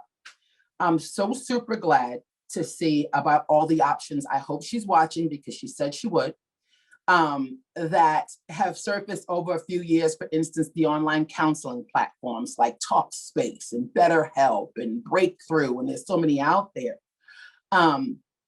exploded. We all have, so it's funny, my oldest son, he's gonna be 40, and he was having some challenges. And I'm like, dude, this sounds like you need counseling. He goes, you're my counselor. I'm like, do I want to hear all this? You need counseling, dude. He's like, no, mom, for real. You're my counselor because you helped me. My recommendation is what I did for him and everyone else is in my circle. Research. Don't be afraid to look up things that are going to help you. Things that are going to help you. Nutrition, exercise. I think we all talked about forms of self-care. They play major roles in help maintain and regaining our mental health. Of course, seeking our own paths to me is important, and our own regimens is key, because the bottom line, doing what works best for you is the only thing that's going to work for you, not doing what everyone else is doing. And lastly, a mental health diagnosis by no way, shape, or form means our careers as entrepreneurs is over. I had one young lady saying, I can't because I've been diagnosed with anxiety. No, she said she was diagnosed with bipolar disorder. So she felt like everything was going out the window. The important thing is to recognize the symptoms promptly, get the right kind of help to restore our balance and our peace to our lives. You guys, I'm just having such a great time. I really appreciate you having me on this panel, and I hope to be back with you guys. Thank you so much for letting me ramble because I'm nervous, but thank you. Thank you so much. Thank you, Kim. Thank you, Kim. As you were talking, I was looking up the Mental Health America, so mhanational.org. There are all these assessments, so screens and decision-making tools that you can go to right now. Mental health screening tools include stress test, interactive where to get help tool, the worksheets for keeping your mind grounded, physical symptoms and feelings tracker, your mind and body, talking to your doctor about mental health, talking about diet and change, sleep, stress, all these things that we've been talking about. But that's mhanational.org. We can put that here in the chat for anyone that wants to look that up. So it'd be a great way to assess where you are right now. Erica Castro, it's so great to see you. You are back and better than ever. So you have taught high school for English for 24 years. You're an advocate for both domestic violence and sexual assault, overcome anxiety, depression, and now is using your message to help others. You're a life coach that helps empower individuals to release the past and move forward. You are contributing a chapter in the Alive to Thrive book that's being published July 31st. And this month, you're competing in the Self-Acceptance Speaker Slam competition as an inspirational speaker. You can find Erica at ericalifecoaching.com. Welcome, Erica. Hello, can you hear me? Yes. Okay. Hi, I'm Erica Castro. I'm so blessed to be here with Melanie and Lakeisha and Gigi. You guys are all amazing. I want to share a little bit about my anxiety. My anxiety started when I was in my mid-30s. My husband was having an affair, and we were trying to work on the marriage. And so my anxiety would be like, oh, he's late. And all of a sudden I would get this pressure on my chest. My hands would start sweating. I would be short of breath. It was very difficult for me to accept. It was a fear, right? And so I didn't know how bad my anxiety was until I thought I was having a heart attack. You know, I had all this pressure. I was shortness of breath. I go to the hospital. They take me to the back, and they're like, oh, it's just an anxiety attack. And the craziest and the sickest part of that anxiety attack was in my head, while I'm in the hospital, I'm thinking, he's going to leave me and be with her. And so it was the beginning. It was affecting my driving. I would be driving, and then I would lose my sense of direction. I couldn't find my way home. That happened to me 3 different times where I couldn't get home. I had would drive the opposite direction. Even though I had been there several times, I couldn't make it home. It was very difficult for me. Anxiety was very scary for me because, I mean, I've dealt with depression, that I knew, but anxiety was foreign and my body was reacting. And so it was very difficult for me to handle. And I still suffer from anxiety today, but now I have tools. And these are the tools I would like to share with everybody, especially when I'm driving. Because I think when anxiety hits when you're driving, it's really scary because you can get in a car accident or you could be careless or something. So for me, when I'm having anxiety, you could kind of feel it. Before anxiety hits, you could feel it coming. What I do is what Marcus had said. I start naming the things around me. Like for right now, there's a black lamp, there's a cranberry juice, there's a black TV, there's a banana. I start naming the things or the colors. And then I start self-talking to myself, or if you want, you could picture an angel telling you, you're okay, you're not physically hurt, you're alive, you can get through this. So I either tell that to myself or I picture an angel or somebody there guiding me to, it's okay, you're okay, you can breathe, you can stay calm. Another thing I do believe is I reach out to my angels or my guides because I know that I'm not alone. My mother died when I was 5 years old, and I remember this memory of when my mom held me. And so I say, I say, Mother, wrap me with your love. And that kind of brings me down. Another thing, I follow a lot of people, so I listened to a talk that Dave Hollis gave, and Dave Hollis just recently went through a divorce, and he said, you have to make anxiety your friend, okay? He says, write a letter to your fear, and once you write all those fears that you have, determine which fears are real and which are not. So for example, when you say, I fear being alone, but you have this big family, like, are you really going to be alone, right? So you have to determine these are real and these are not. Another thing is anxiety is caused by the imagined realities of what could happen. So a lot of times our imagination is amazing because it's that creativeness that it brings. However, our imagination could be dangerous. So we have to put it in check, right? Could this really, really, really happen? 90% of the stuff we worry about never happens. And here we are stressed out over something that might not even happen. So we have to then bring ourselves down to reality because it's imagined. And then he says, anxiety is necessary because it allows you to discover where in your life do you need clarity. It's a message that says there's a part of your life that needs healing or needs attention or needs something. Let's kind of write it out, figure out what part of your life needs clarity. And then this was hard for me because he says you have to thank your anxiety for the message.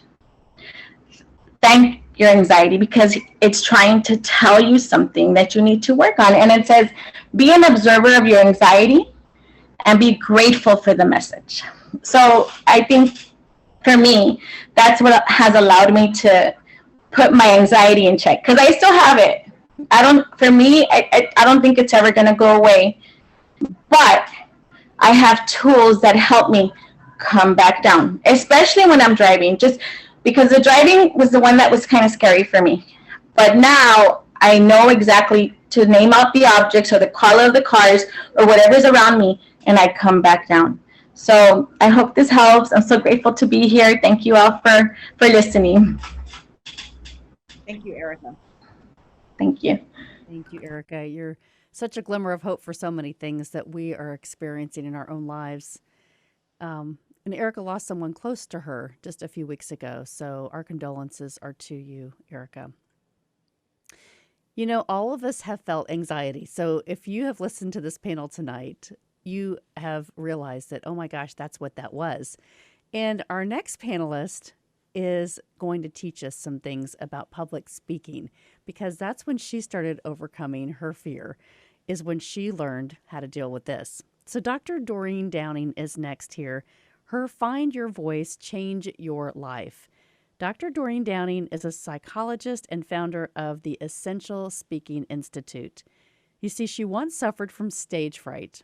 In conquering her fear, she discovered that being connected to your authentic self is the key to relaxed and confident speaking. She now specializes in treatment of public speaking anxiety. In addition to her authentic communication workshops, private coaching, and online courses, she is also an author. Her book, Essential Speaking, The 7-Step Guide, Finding Your Real Voice, teaches you how to transform your anxiety with presence and connection. You can download the 7 Secrets to Fearless Speaking at Doreen, Doreen, 7, the number 7, steps.com. Welcome, Doreen. We're so glad to have you here. Oh, yes, thank you, both Gigi and you, Melanie. I know that this has been such a wonderful opportunity. I've been listening to everyone, and I'm even getting some new ideas and also such an appreciation for each person. So yeah, my story is about public speaking anxiety. And I would say I wasn't aware of it until later in life because, I just thought I was an introvert and kind of a quiet, shy person. But it came up first when I had been diagnosed as a diabetic. And because I had all the symptoms and it never occurred to me that I had diabetes, I just thought that blurry vision meant that there was a lot of pollution in the air, or being thirsty. Isn't that something that we're supposed to be drinking more water? So I was thinking, oh, but I went to the doctor just for an annual exam, and he said, "What are you doing tomorrow?" And I said, "I'm going to England. I've got a trip scheduled. That's why I'm here, to make sure everything's okay." And he said, "No, you're not." And I said, "Why?" He says, "You have diabetes and you need to make some changes right away."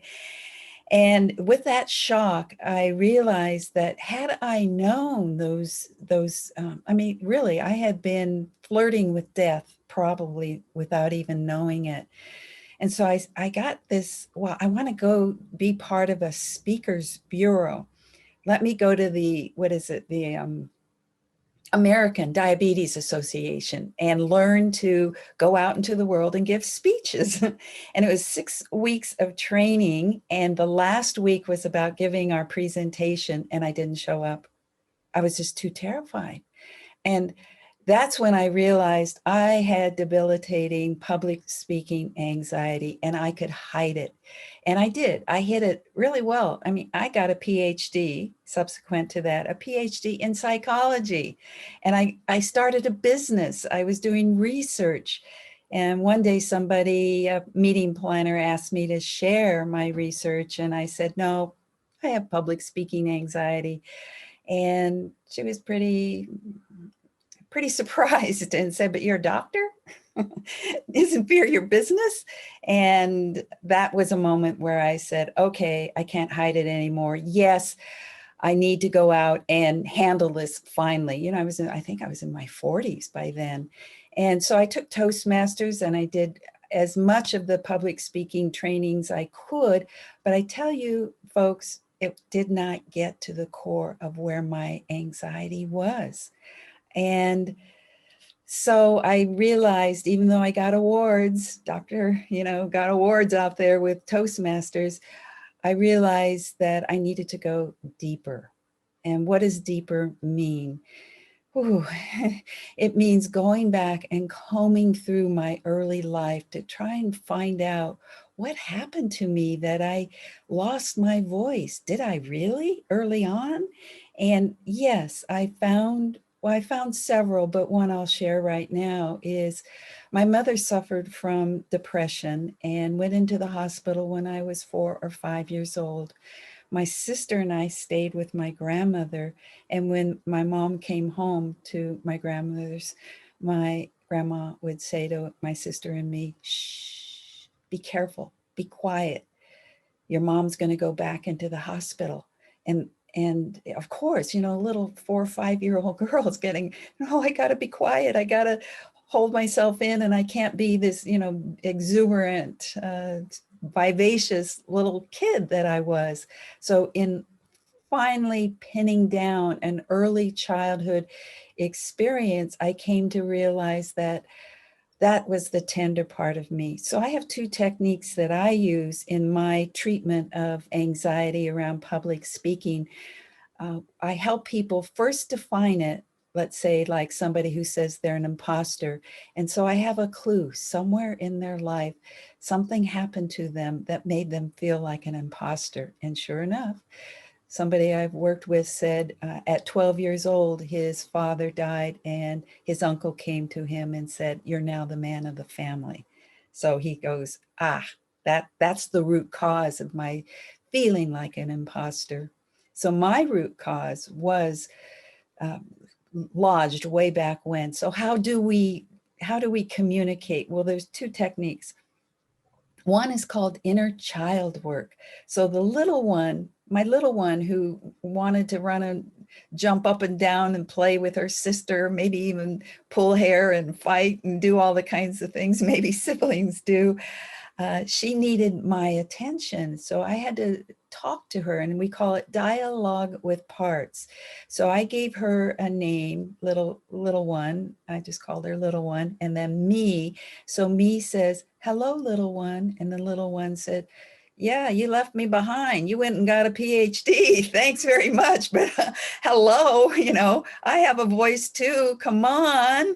And so that dialogue back and forth, it's not just, hey, you could do it, little one, because that doesn't work. You have to like really listen and give deep compassion. So I would say that my anxiety journey ended up going very, very deep inside of myself to where I reconnected, not only with that little precious one, but with what I call my essential self, the essence of who I am. And that's why I call my work essential speaking. And so my work is about shifting the mindset about public speaking anxiety. It's not about making a better speech. It's not about getting better at making a presentation. It's about finding the voice inside that was shut up, that was held back, in some way didn't get to grow. And that's what my message is to people today. And I have one last thing I want to say about what I heard and what I'd like to offer. And it goes with what Maria just said. Michelangelo talked about the angel in the marble, and he chiseled until he set it free. And I think my journey was like that my voice, my angel is inside of me. She's the one who's here today saying, hello world, I have something to share. And so the angel is also not on your shoulder, also on your shoulder, all around you, but she or he is also inside of you. He, she, they are inside of you. Thank you, Dr. Doreen. Yes. Thank you so much. It's so great to see you here on this panel. We knew you would add value, and you sure did. Let's make sure to get those 7 steps, because they will really transform your life so that you can be confident in what you need to speak about. I pulled up the mhanational.org and the physical symptoms and feelings tracker here. It will help you track your physical symptoms of your health condition, and then the emotions that you felt and why you felt that way. It's a great chart so that you can start understanding what really is the root cause, as we've been talking about here. What is causing this stress that you have? Our next speaker tonight, Kaya Wolf, thank you for joining us tonight. Kaya is an author of the upcoming novel Serenity, The Blood Moon Prince. She's a warrior and advocate of mental health. With seeing the rise in mental illness, she's taken a stand with her writing and voice to help people know that there's hope while in the darkness. It is her mission to help erase the stigma around mental illness and strengthen those who battle it every day, to let everyone know they can stand tall, stand strong, and live. Welcome, Kaya. Thank you so much. It's so wonderful to be here and listening to everybody before me. It's been so amazing. And to realize that I'm not alone, that I'm not crazy. But I've had anxiety all my life. And I realized a couple of years ago that it did stem from my childhood. And it's because of my family history of mental illness. And what I've learned in the past few years are tools. And I also realized that I'm actually grateful for my anxiety. And here's why. I'm a special needs mom to an autistic son. When he had his first panic attack at the end of a movie in the dark theater, I first stood there and wondered what was wrong with him. Then it clicked in my brain. He was having a panic attack. I acted quickly, leaving the cleanup of our things to my husband and my mother-in-law. I scooped him up and raced out of that theater, weaving around people. We sat in the hall, him tight in my arms. As we waited, he calmed down. For several years after that, his anxiety would trigger at the end of the movies when the credits rolled, even at home. Without my experience with my own anxiety and having that knowledge, I wouldn't have been able to help him in that moment. Because of my experiences, I've been able to help that same child manage his own anxiety in a safe and healthy way. Not only have we gotten him professional help, but he has a worry stone. This is one of his coping mechanisms. He visualizes putting his worries into this little stone, and it takes care of it for him. This has been helpful for him, as he tends to fixate on irrational things, and that triggers him. Until he is able to separate the facts of reality and the truth from the fiction, he has to deal with those scary feelings. And I know, it is terrifying. My first panic attack happened when I was 18. I didn't know what was happening. My parents drove 2.5 hours to pick me up and take me home. I didn't want to ever experience that again, and I have. I still battle my anxiety, but here's some tools that I figured out along the way. One thing that I do is, in the spur of the moment, something that I can do really quickly. It's very similar to grounding, but instead of focusing on the things around me, I center myself and my mind. I focus on my breathing like you would in meditation, taking long, deep breaths. I clear my mind and I separate the fact from the fiction.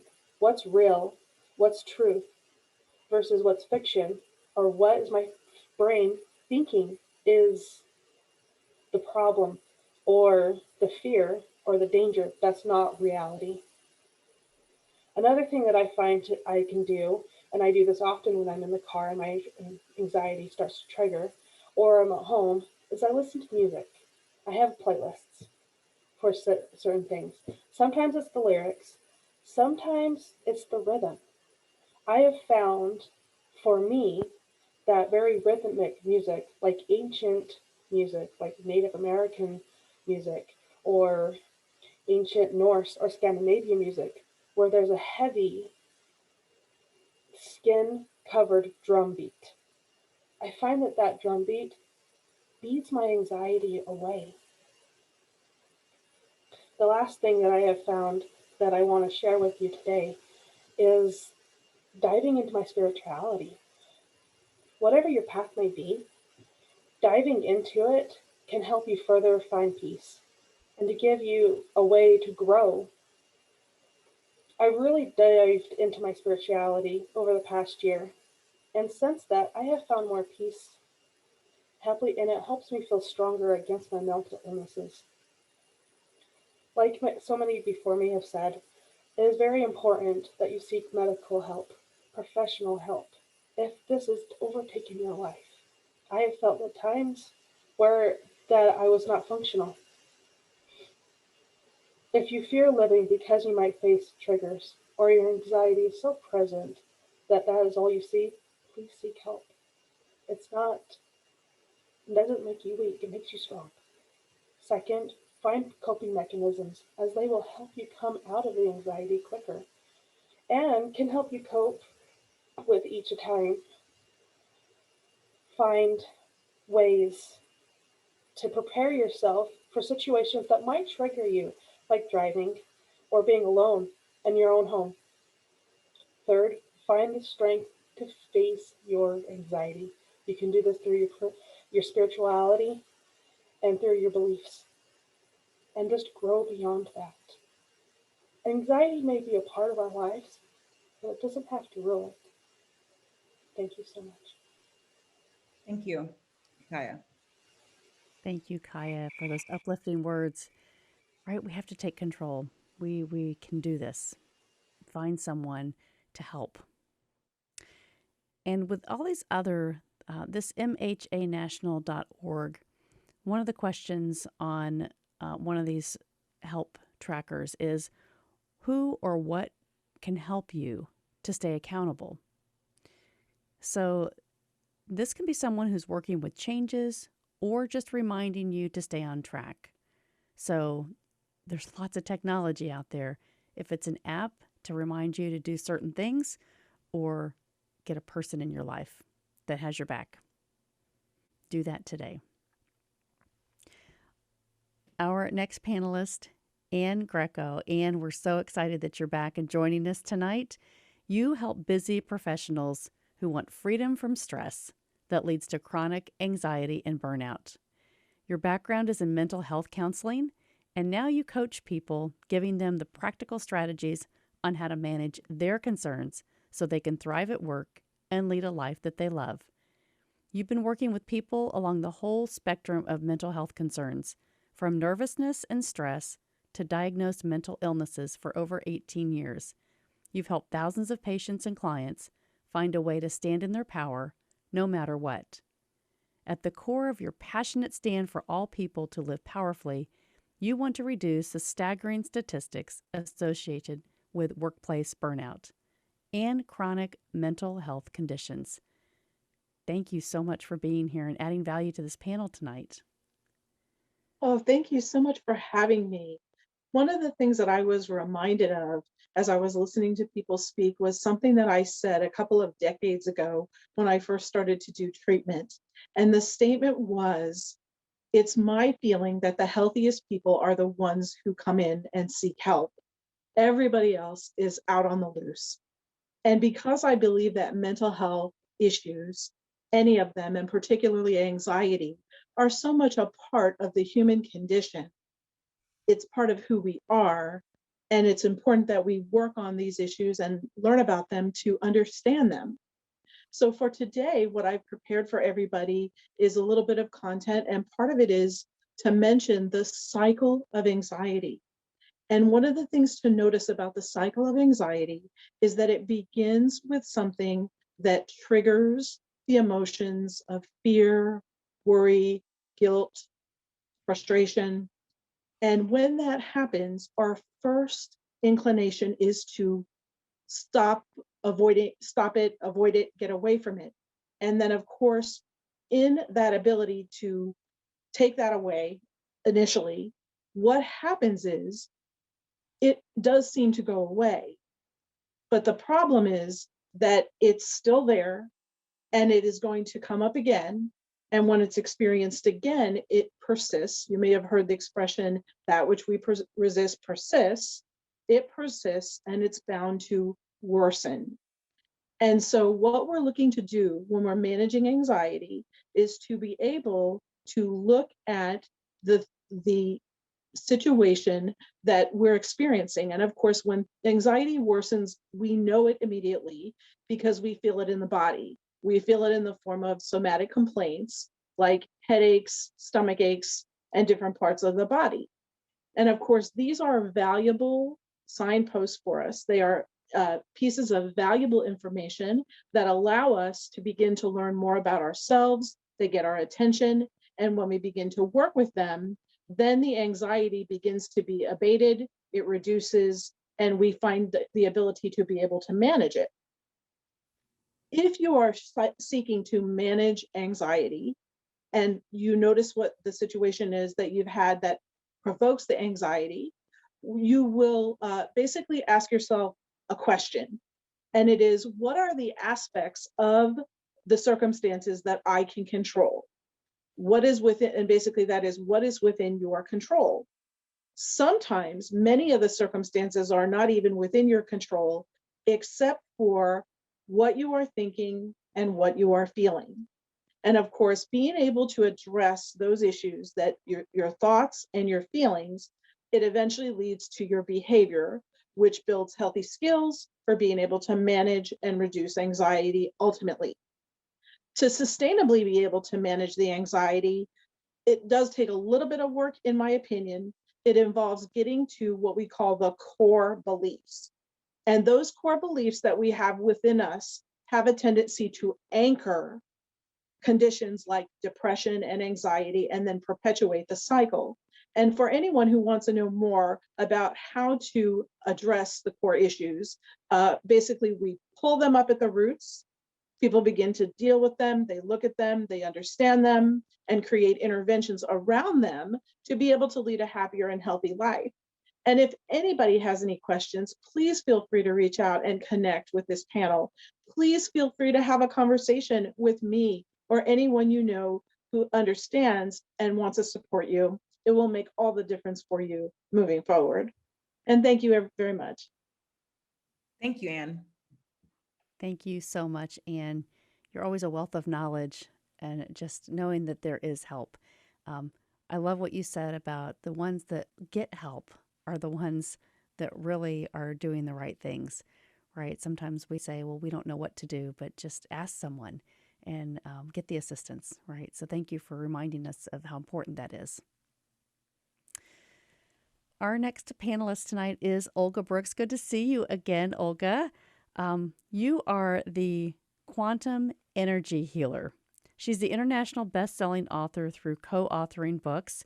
She's one of the leaders of the global movement Women of Contribution, inspiring women all over the world with her life story and the wisdom to heal and be whole. We're really excited to hear from you tonight, Olga. I'm so happy to be back. I have heard many panelists, and it's lots of great information. Now, I really I separate mental problems or mental conditions to just conditions of us all. Like someone said, all of us experience anxieties. Does it have to be a mental condition? It really is not. But the awareness of it, what it is going on with all of us, that all of us get scared. Anxiety is a fear. Anxiety is a projected fear of something that might not even happen. But we all prone to do this. We all entertain the thoughts of what if? What if? So we also have a condition of being so used to creating this within ourselves that we sometimes don't even know how it feels not to worry. Because look, the reality is, if I'm not going to worry about my children, I would feel like I'm a bad mother. The reality is, if I'm not going to worry about money, I would not move and do something about it. So all of us naturally really already have that fear within ourselves. Now, I would like to tell you that it doesn't have to be this way. I had experienced something absolutely crazy, and I would like to share it with all of you. I had felt at such peace. My son is 14 years old.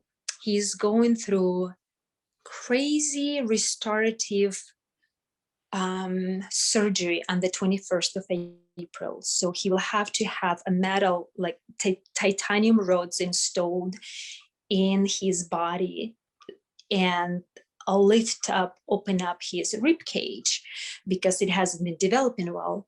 So I'm thinking, I don't want him to go through this. How is it going to go? Is it going to be okay? I felt at such peace. I mean, I could have asked all those questions. And of course, I had done it through going to the surgeon, and he explained to us how it goes. But then I'm at absolute peace. And one thought came to my mind. This is very narcissistic. Narcissistic. I'm not worrying about anything. And this thought came to my mind that we are so prone to worry because that keeps us righteous, that keeps us a good people. But it's not, because worry doesn't really bring us anywhere. So this is just naturally to talk to people who usually worry. I don't even know if I had an anxiety attack. I listened to some people. I came from Russia. I survived Russia. I survived stroke at the age of 27. I survived divorce. I'm surviving living on my own in the United States, not having any support of the family. I I survived death of my brother at the age of 24 in the crazy 90s in Russia. I survived death of my father. He had cancer. The most difficult part in my life was divorce, because there is something, and I think lots of mothers have that, because we worry about children. If we were on our own, we would probably be okay. But because we have the weight within ourselves to provide for children, to make sure they're okay, to make sure we are okay for our children. And that's where all the anxieties, the finances, lots of men, they have such stress of providing, of making sure they make it in a way that they feel good about themselves. So we have so much of it. But the reality is we do project something that might not even happen. For us, time is linear. For God, time doesn't exist because it's obvious. And the reality is today came, and it's going to go away, and tomorrow will come and it will live the same way. So how is that we're worrying about tomorrow, but it goes like this? It goes like this. Tomorrow is gone, and then it's next tomorrow. So when I believe that we need to deal with anxieties when we don't have it. When we are at peace, it doesn't mean you just enjoy it and just nice, and then it hits you and you're like, what am I going to do now? Okay, it's crazy. We do have those moments. I have those moments. But what we need to learn is to be present within our bodies, because we are spiritual beings. We're not just physical. So what happens with us vibrationally, on the we're all, everything vibrates around us. Everything is movement and energy. So whatever energy we are producing every day within ourselves to share with others, whatever we're holding within ourselves, this is our choice. This is our observation to know what it is I am. So my company is the return to self, the return to wholeness. Be curious about yourself. How is it you're living in this body? Who is that inside of you? How does it vibrate? Does it vibrate in fear? Because the fear and the freedom and love vibrates on different levels. So observe yourself. How is it you're vibrating when it's not, when you're not fearful? How is it you're feeling, not just the body, the heart and everything that you're producing? So I would recommend to have those beautiful friends that you have. If you don't have them, make those friends. It is so important to have those.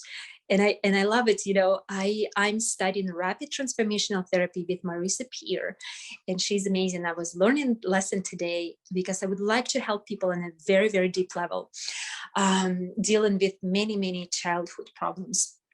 And she said,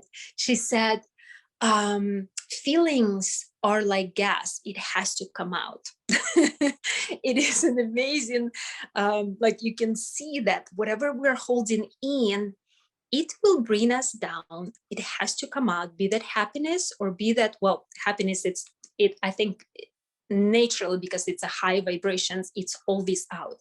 Now, when we're holding low vibrations within ourselves, that will bring us down. So we need to have those people around us who you can connect and say, I feel shitty today. Okay. And with other person's vibrations, the one that is really good friend of yours. And I had those conversations with people. Russians are very tough. So they're tough friends. I called a friend and I was so afraid that my ex-husband was taking me to court. I just understood what he was doing and I was terrified. So I was talking to my friend and she said, oh, you are just exaggerating, or she said, you're just dramatizing it. And I was like, you know what, I'm done, I'm good, bye-bye. So that is not the support that I needed. Recognize and create that support around you. Create that support of people who know you inside, who would not tell you that, or you're just dramatizing it. It cannot be dismissed. The fear is real, but it's not. So in those people around you can show you in a gentle way that that fear might be projected, but it can be changed. You can change your ability. You can, with the good friends, there are abilities to shift your thinking. So I'm open to anyone who would like to connect anytime. You know, I'm a very great uplifter with that, and I understand that we're all going through lots of emotions through all our lifetime, and we have our seasons for that. So I'm so happy to be here. Thank you, Melanie, for it. You're the greatest interviewer. I just love it. So, and thank you, Gigi. It's awesome to be here. Thank you, Olga. Thank you so much, Olga. What a wealth of knowledge, and good luck to your son. We're hoping the best for him. So 31.2% of Americans experience anxiety disorder at some point in their life. This is according to the National Comorbidity Survey. At least a third of U.S. adults suffer from one of the following anxiety disorders: panic disorder, generalized anxiety disorder, agoraphobia, specific phobias, social anxiety disorder, post-traumatic stress disorder, obsessive compulsive disorder, or separation anxiety disorder. Our next panelist, Brandy, I know I'm going to butcher your name and I apologize. Shampoo? Yes, fantastic. Having survived homelessness, domestic abuse, pregnancy-induced heart failure, and devastating natural disasters, Brandy knows how to rise from the ashes. She has not only survived, but is now living her best expression. She's a single mother of 3 children, including one with special needs, is an author, speaker, and curriculum developer. She's also the co-founder of Exploring Expression, a company that provides products, services, and publishing in support of learning lifestyles. Through Exploring Expression, Brandy helps parents and educators become the best expression of themselves so they can make learning fun, easy, and natural, not just for their children, but for themselves. Welcome, Brandy. Thank you for joining us tonight. Thank you very much. I'm thrilled. I've already learned so much through this and through all the speakers that I've been listening to before now.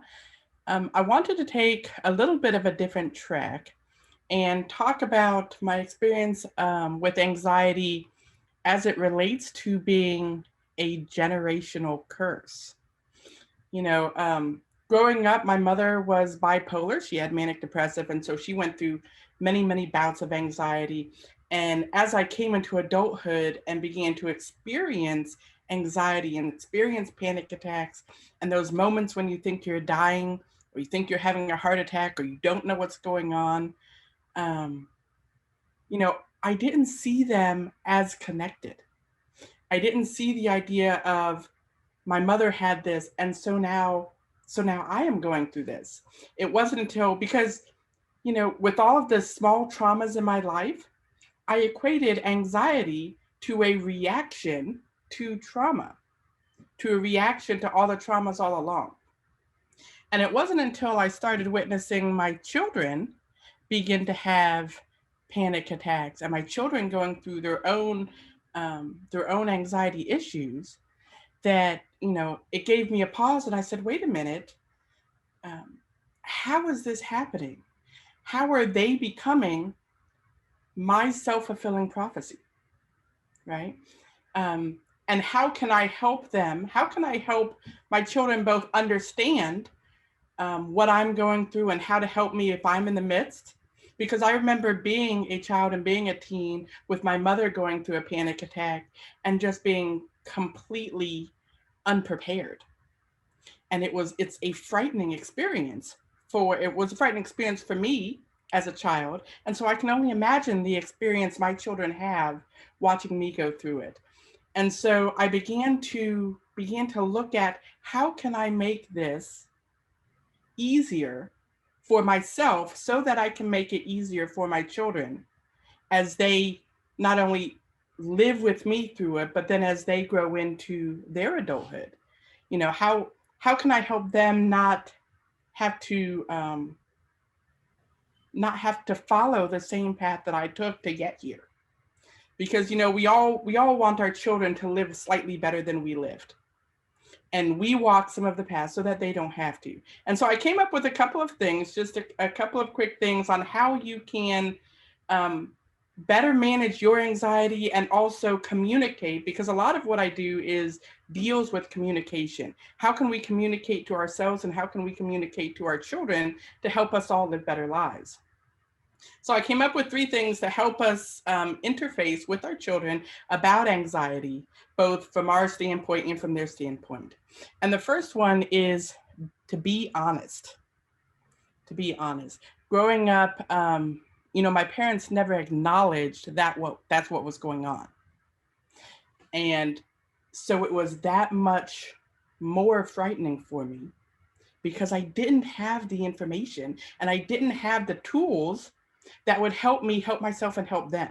And so one of the things I would say when communicating with your children is definitely be honest and be upfront that anxiety is a mental illness and mental illnesses are natural. Mental illnesses are okay. I think so much in our society, we look upon illnesses, especially mental illnesses, as something that A, you should just get over, right? Or B, you become less of because of. And so one of the things I would say is be honest with your children and treat it as a natural, treat it like having diabetes. You know, we don't hide the fact that someone's a diabetic, or we don't hide the fact that, you know, someone has a hearing loss. Be honest and upfront with your children that this is what's going on so that when they start having those symptoms, when my 7-year-old son is frozen in front of his bicycle, you know, in a full-blown panic attack and he can't breathe and he doesn't know what's going on, I can say, remember how I described my anxiety attacks? Is this what you're feeling now? And if it's what you're feeling now, let me help you using some of the tools I help myself with. So then the second thing I have, the second tip is to choose your words carefully. There's a difference between saying, I suffer from anxiety and I live with anxiety, right? The connotation, you know, in a lot of what I do, I talk about that words have power, use them well. And the words we choose to use when we describe ourselves and when we describe our children become the mirrors they look upon. And so when you use words like suffer or illness or, you know, sadness or words with negative connotations, they equate that to a negative feeling. But when you use words that are positive, like I experience panic attacks, I am not an anxiety sufferer, I am an anxiety survivor. Just by changing from suffering to surviving makes you this much more powerful in yourself, to yourself, and makes your children that much more powerful to themselves. And then the third thing is to make it natural to seek help. You know, that's one of the things I remember in growing up is that, you know, my father was, I also have a brother that had a conduct disorder and bipolar growing up and was in and out of different sort of mental health treatments. And it really gave my father a negative attitude towards seeking mental health treatments. And so now that I'm bringing up my children, I want them to know that it's a natural thing to seek mental health help. If you have a cold or if you have the flu, you're going to go to your doctor, right? If you are physically not feeling well, you will go to your doctor. It should be no different than if you are mentally not feeling well. And that's what a panic attack is. It's a mental illness that sometimes requires a doctor, or sometimes requires a specialist, or sometimes requires outside assistance, and that's okay and that's natural. And I think that's one of the things that so oftentimes, especially for children, we try to hide our weakness. And in trying to hide our weakness, we make it seem that being weak or being weaker or needing help is something bad. And I tell my kids that even superheroes need a sidekick sometimes, right? And when you are feeling anxious, when you're having a panic attack, when you're feeling depressed, when you're going through those bouts, it's okay to ask for help because they see me, and I'm a single mother, so I'm, the only authority parent that they have. They see me saying, it's okay to be okay with needing help, because that's how we heal and that's how we get better. If we don't know something, that's how we find out. So, I didn't want to, go on too long, but I really thought it was important to talk, to really bring up the idea that it's so crucial to take care of ourselves and seek the help we need, because we are our children's mirror of the world. And if we don't do it for ourselves, they won't learn that it's okay to do it for themselves. So, and if anybody needs any, has any questions or needs any advice on how they can start having those conversations with their children, then definitely reach out to me, because I'm here to help. Thank you, Brandy. Thank you, Brandy. What a great reminder to be a great role model for our kids, right? They watch what we do. Thank you for that. Our next panelist, oh my goodness, Kim Garcia, thank you very much for joining us tonight. I'd like to introduce you. You're the founder and the CEO of Seed of Wellness Center, LLC. You're a licensed international forensic graphologist and has worked with a therapist, forensic practitioner, training instructor for 29 years, a leading authority on handwriting analysis and the neurological basis behind different handwriting sets. You possess knowledge and expertise that put you in a unique position to assist others. Kimberly also counsels families and small groups on recognizing handwriting trait indicators that are detrimental to the individual. Some of these traits include violence, anxiety, depression, narcissism, suicidal tendencies, and abuse. Therapeutic forums and women's empowerment group sessions are also a part of Kimberly's services. These group sessions provide guidance and help with concerns by studying their handwriting and creating graphological exercise changes in their handwriting that will render the strength to move past mental barriers, to rise to their highest potential, and increase productivity at home and in the workplace. These proven methods help many turn their careers and lives around by showing the physical process of handwriting, revealing the subconscious mind as it connects to the art and science of healing. Thank you so much for joining us tonight, Kim. Oh, thank you. Thank you, Gigi, for inviting me to speak. I know that this is definitely a topic that does not discriminate by any means. And I think that to say that anxiety only affects a certain age or individual would definitely be an unrealistic statement to make. So instead of unloading my anxiety woes on you, I feel it would be more prudent to give you insight into the mind of anxiety. From the childhood into adult lives, anxiety has no problem definitely taking root inside the unsuspecting mind. And does anxiety affect me? Oh, heck yes, it does. I'm an empath for one, And sometimes I take on the energies of my clients. And the majority of my clients are suicidal children, depressed, angry, aggressive, sexually, mentally abused individuals. So actually, I have a choice to make. Do I allow that anxiety to take hold of me and set up camp inside my mind, or do I let it go? For some, the letting go may not be easy. And for others, some of those may run down a path of self destruct by self medicating in various ways to ease or hide the anxiety. But what if you knew how to change your mental perspective to release your anxiety and in turn change your emotional and physical outcome? What if you could find a way to cope, soften, or erase the emotional and physical outcome? So, in my line of work as a forensic handwriting therapist, I know firsthand the importance of handwriting and how it can begin to release any pent up anger inside the subconscious mind before it has a chance to even erupt. Now, how this works is handwriting actually affects every cell in the body.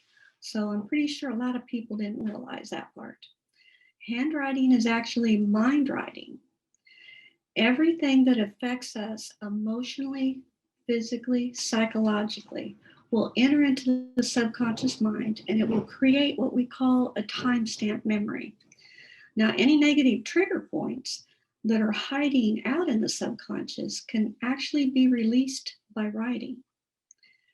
So, changing certain letters in your handwriting when you're journaling, or even specific doodling shapes, can have a calming effect on your mind. So when you choose to write, it will begin to release the emotional and physical effects of anxiety. Now, if you're unable to write, not a problem, because there's other ways that you can change the mindset. And one of those ways is what I like to call is change the mind channel. Changing the mind channel is where you change what you're thinking about. So one thing you have to keep in mind is that your actions are always going to follow your thoughts. So with that in mind, then change the thought, change the channel. So your thoughts are going to stir up the emotions, and those emotions can actually lead to physical ailments. So change the mind channel. Take a walk, read a good book, watch a funny movie, do breathing exercises, listen to music. The list can go on. Basically, doing any action can disrupt an anxiety thought to help you regain your sense of control.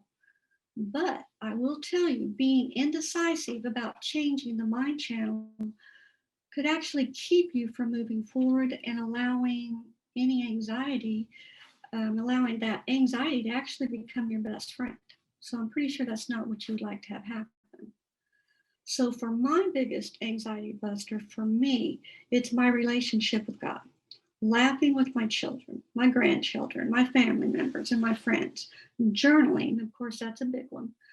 And meditating, listening to music, loving on my two big fur babies. But you want to know what a really cool thing is? Excuse me, I had something biting my foot.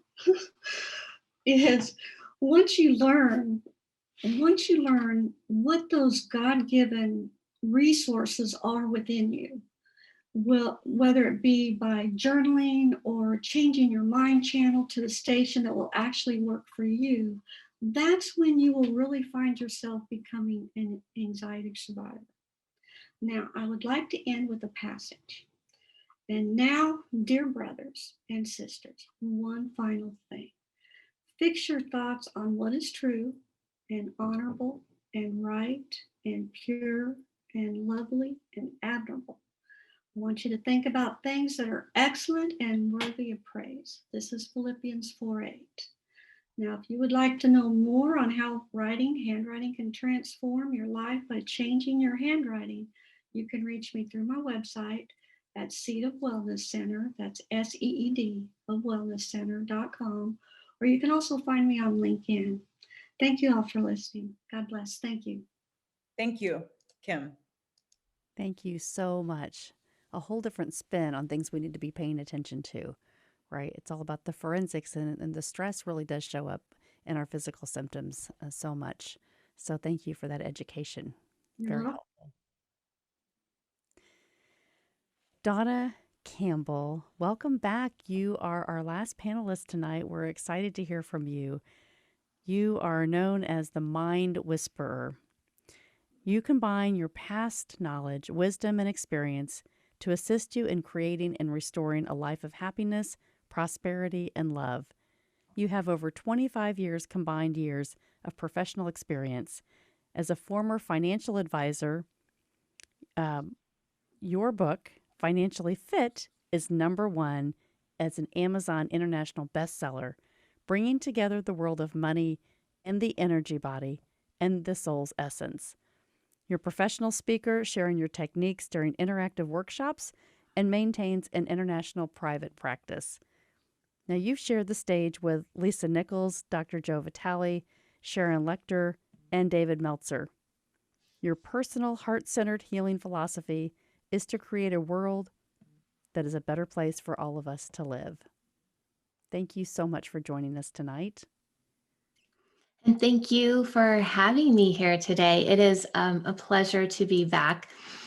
And what I'd like to share a little bit about is how our mind can be conditioned to be in a certain state, such as anxiety, because that is how my story started out. The subconscious records every single event from the moment you're conceived to the day you exit this earth. And it's constantly assigning feelings and emotions to those events. So everything that comes up in childhood for us is a repeating pattern throughout life until we change it to a different feeling or emotion. So for me, I grew up in an environment where anxiety was normal. I was conditioned to be in a certain state of mind. I didn't know that it wasn't natural, that I could have been at peace or that I could have had something a little bit different.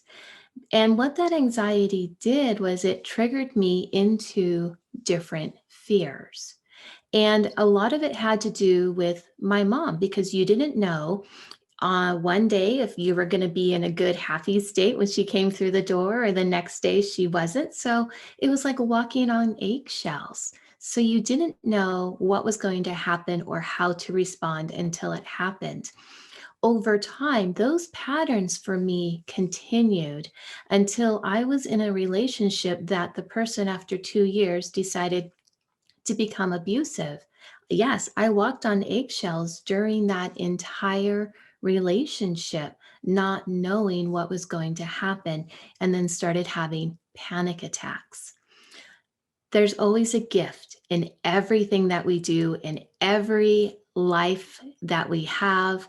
And the gift that came out of all of this for me was that I was able to form my own company called The Healing Heart, because I started learning and uncovering different patterns of behavior that we can change to shift and change those preconditioned mind thoughts and energies. And with The Healing Heart, I was shown that was the name of my company, because all healing is a matter of the heart. So I dedicated my life to uncovering what some of these strategies are. And the one main strategy that I'm going to share, I learned from a medicine woman, and she taught me how to pivot and shift. At first, it was physically, if the person was becoming abusive or the energy wasn't right, if I felt like I was going to go into a panic attack, to physically move my body.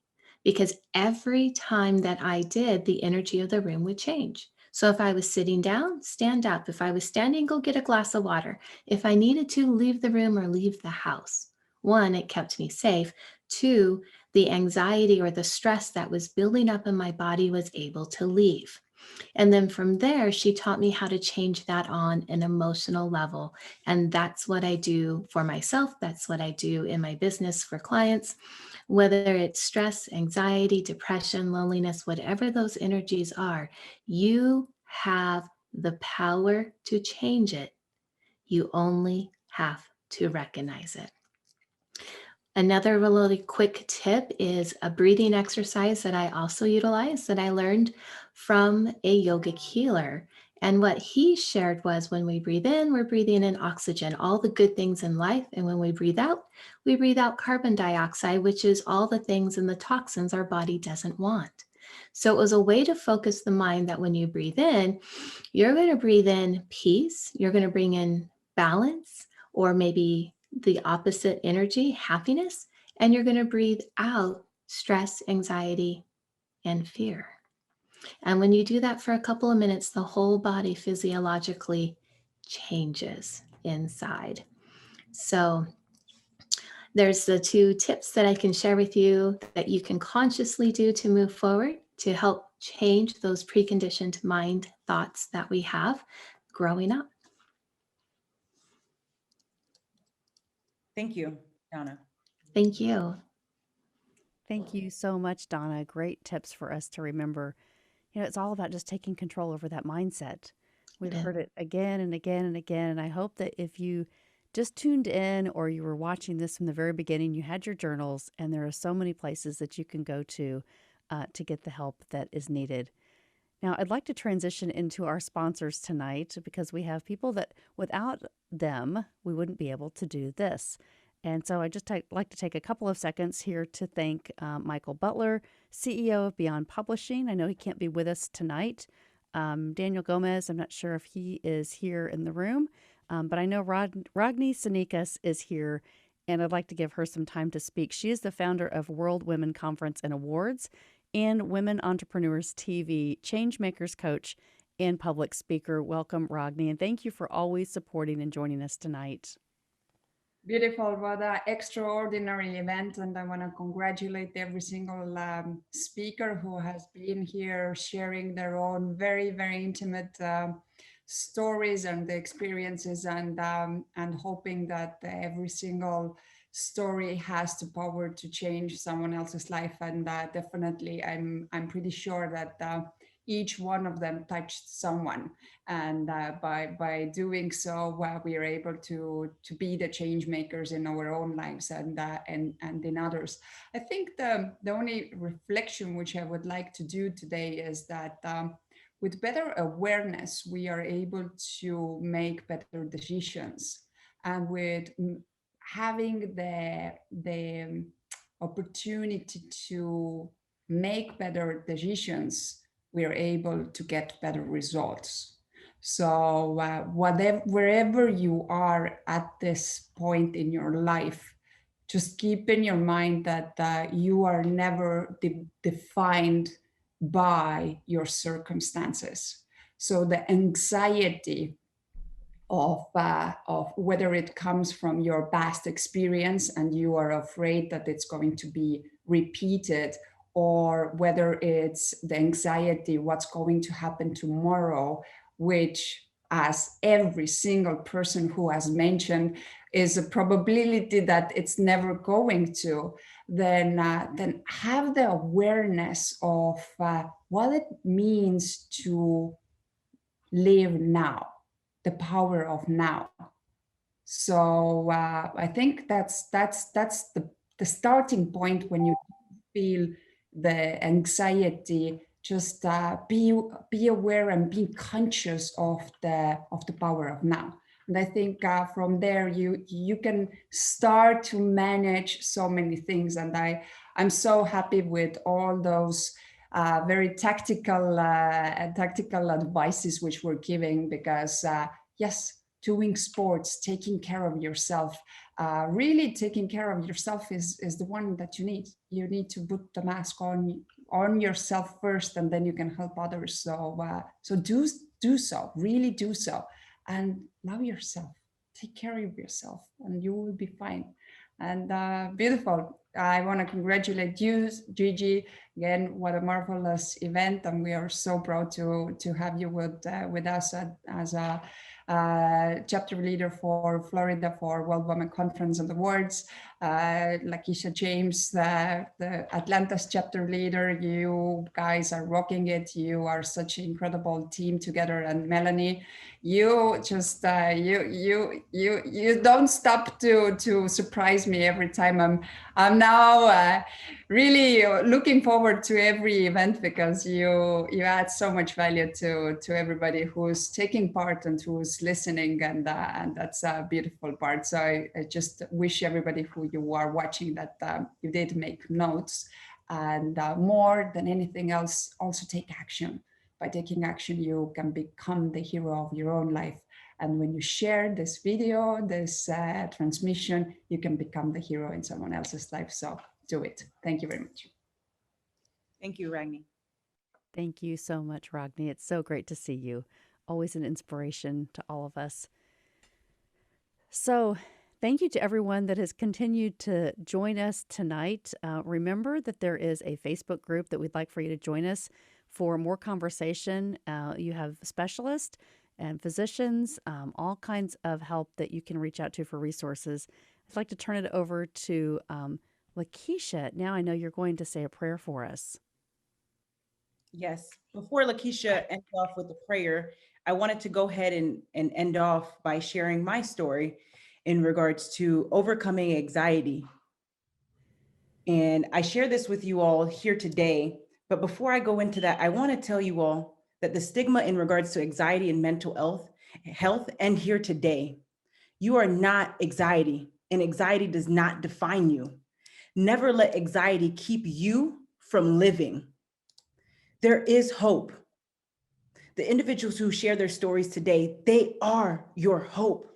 If you're listening to this message today, you are not alone.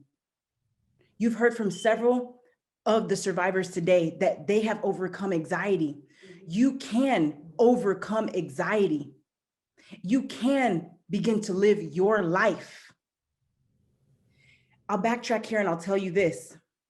When I was 8, I was sexually assaulted. And that triggered anxiety for me. When an individual has anxiety, it leads to panic attacks. And those panic attacks come on suddenly, unexpected. And that affected my social relationships and my trust in people growing up. And here's the thing. I took all the precautions possible in my entire life to prevent something like sexual assault from ever happening again in my life. But unfortunately, it happened again to me as an adult. And I stand before you today again to tell you that it is possible to overcome anxiety. For me, again, anxiety came suddenly, unexpected. And the day I knew that I needed to overcome anxiety was the day that it happened right before I entered the building of going into work while I was in the vehicle, which then led to me being hospitalized because of a panic attack. So if you're listening to this message today, again, you're not alone. You too can overcome. It all starts with you. As Ragnar Sneakers mentioned, you have to make sure that your cup is filled first and your mask is on first before you can help anyone else. I went into full recovery in regards to anxiety as well. And I told you before, I have overcome anxiety, and you can too.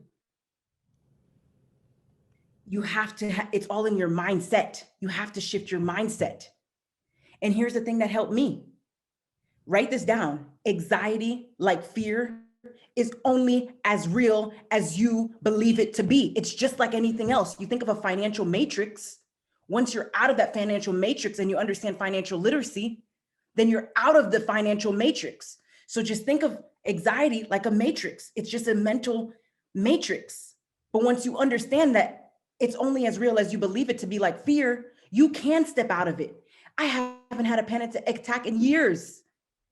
I stand before you as the woman I am today, being able to share my voice because I overcame anxiety. And you can too. You can overcome your anxiety. You are not truly living until you overcome your anxiety. Your true voice is on the other side of anxiety. It is possible. You can overcome. And understand this, God has a purpose for your life. You are not anxiety. Anxiety does not define you. Do not let society define who you are or keep you from reaching your goals and your dreams. Everything is possible with God. And understand this, God knows the plans that he has for you. God will not bring you to anything that he will not get you through. You will get through anxiety. Starting today, no longer will you let anxiety keep you from living your life. It ends here.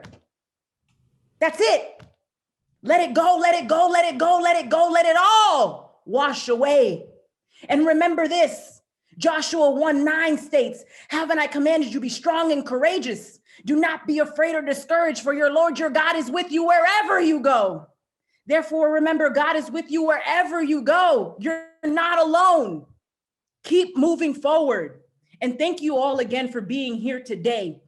This discussion continues in the discussion group on our Facebook, Anxiety Discussion Group. And what better place than a place with leaders who have survived anxiety themselves. And again, I appreciate all of the sponsors here today, Melanie Ake, Lakeisha James, Ragnar Sinikas, Michael D. Butler, and Daniel Gomez. Your support of all of us survivors truly matters. You all show up over and over again to show your support for these survivors, including myself, and it means the world to us. So we appreciate all of you, and thank you to all the speakers and the attendees who came here today. I appreciate you.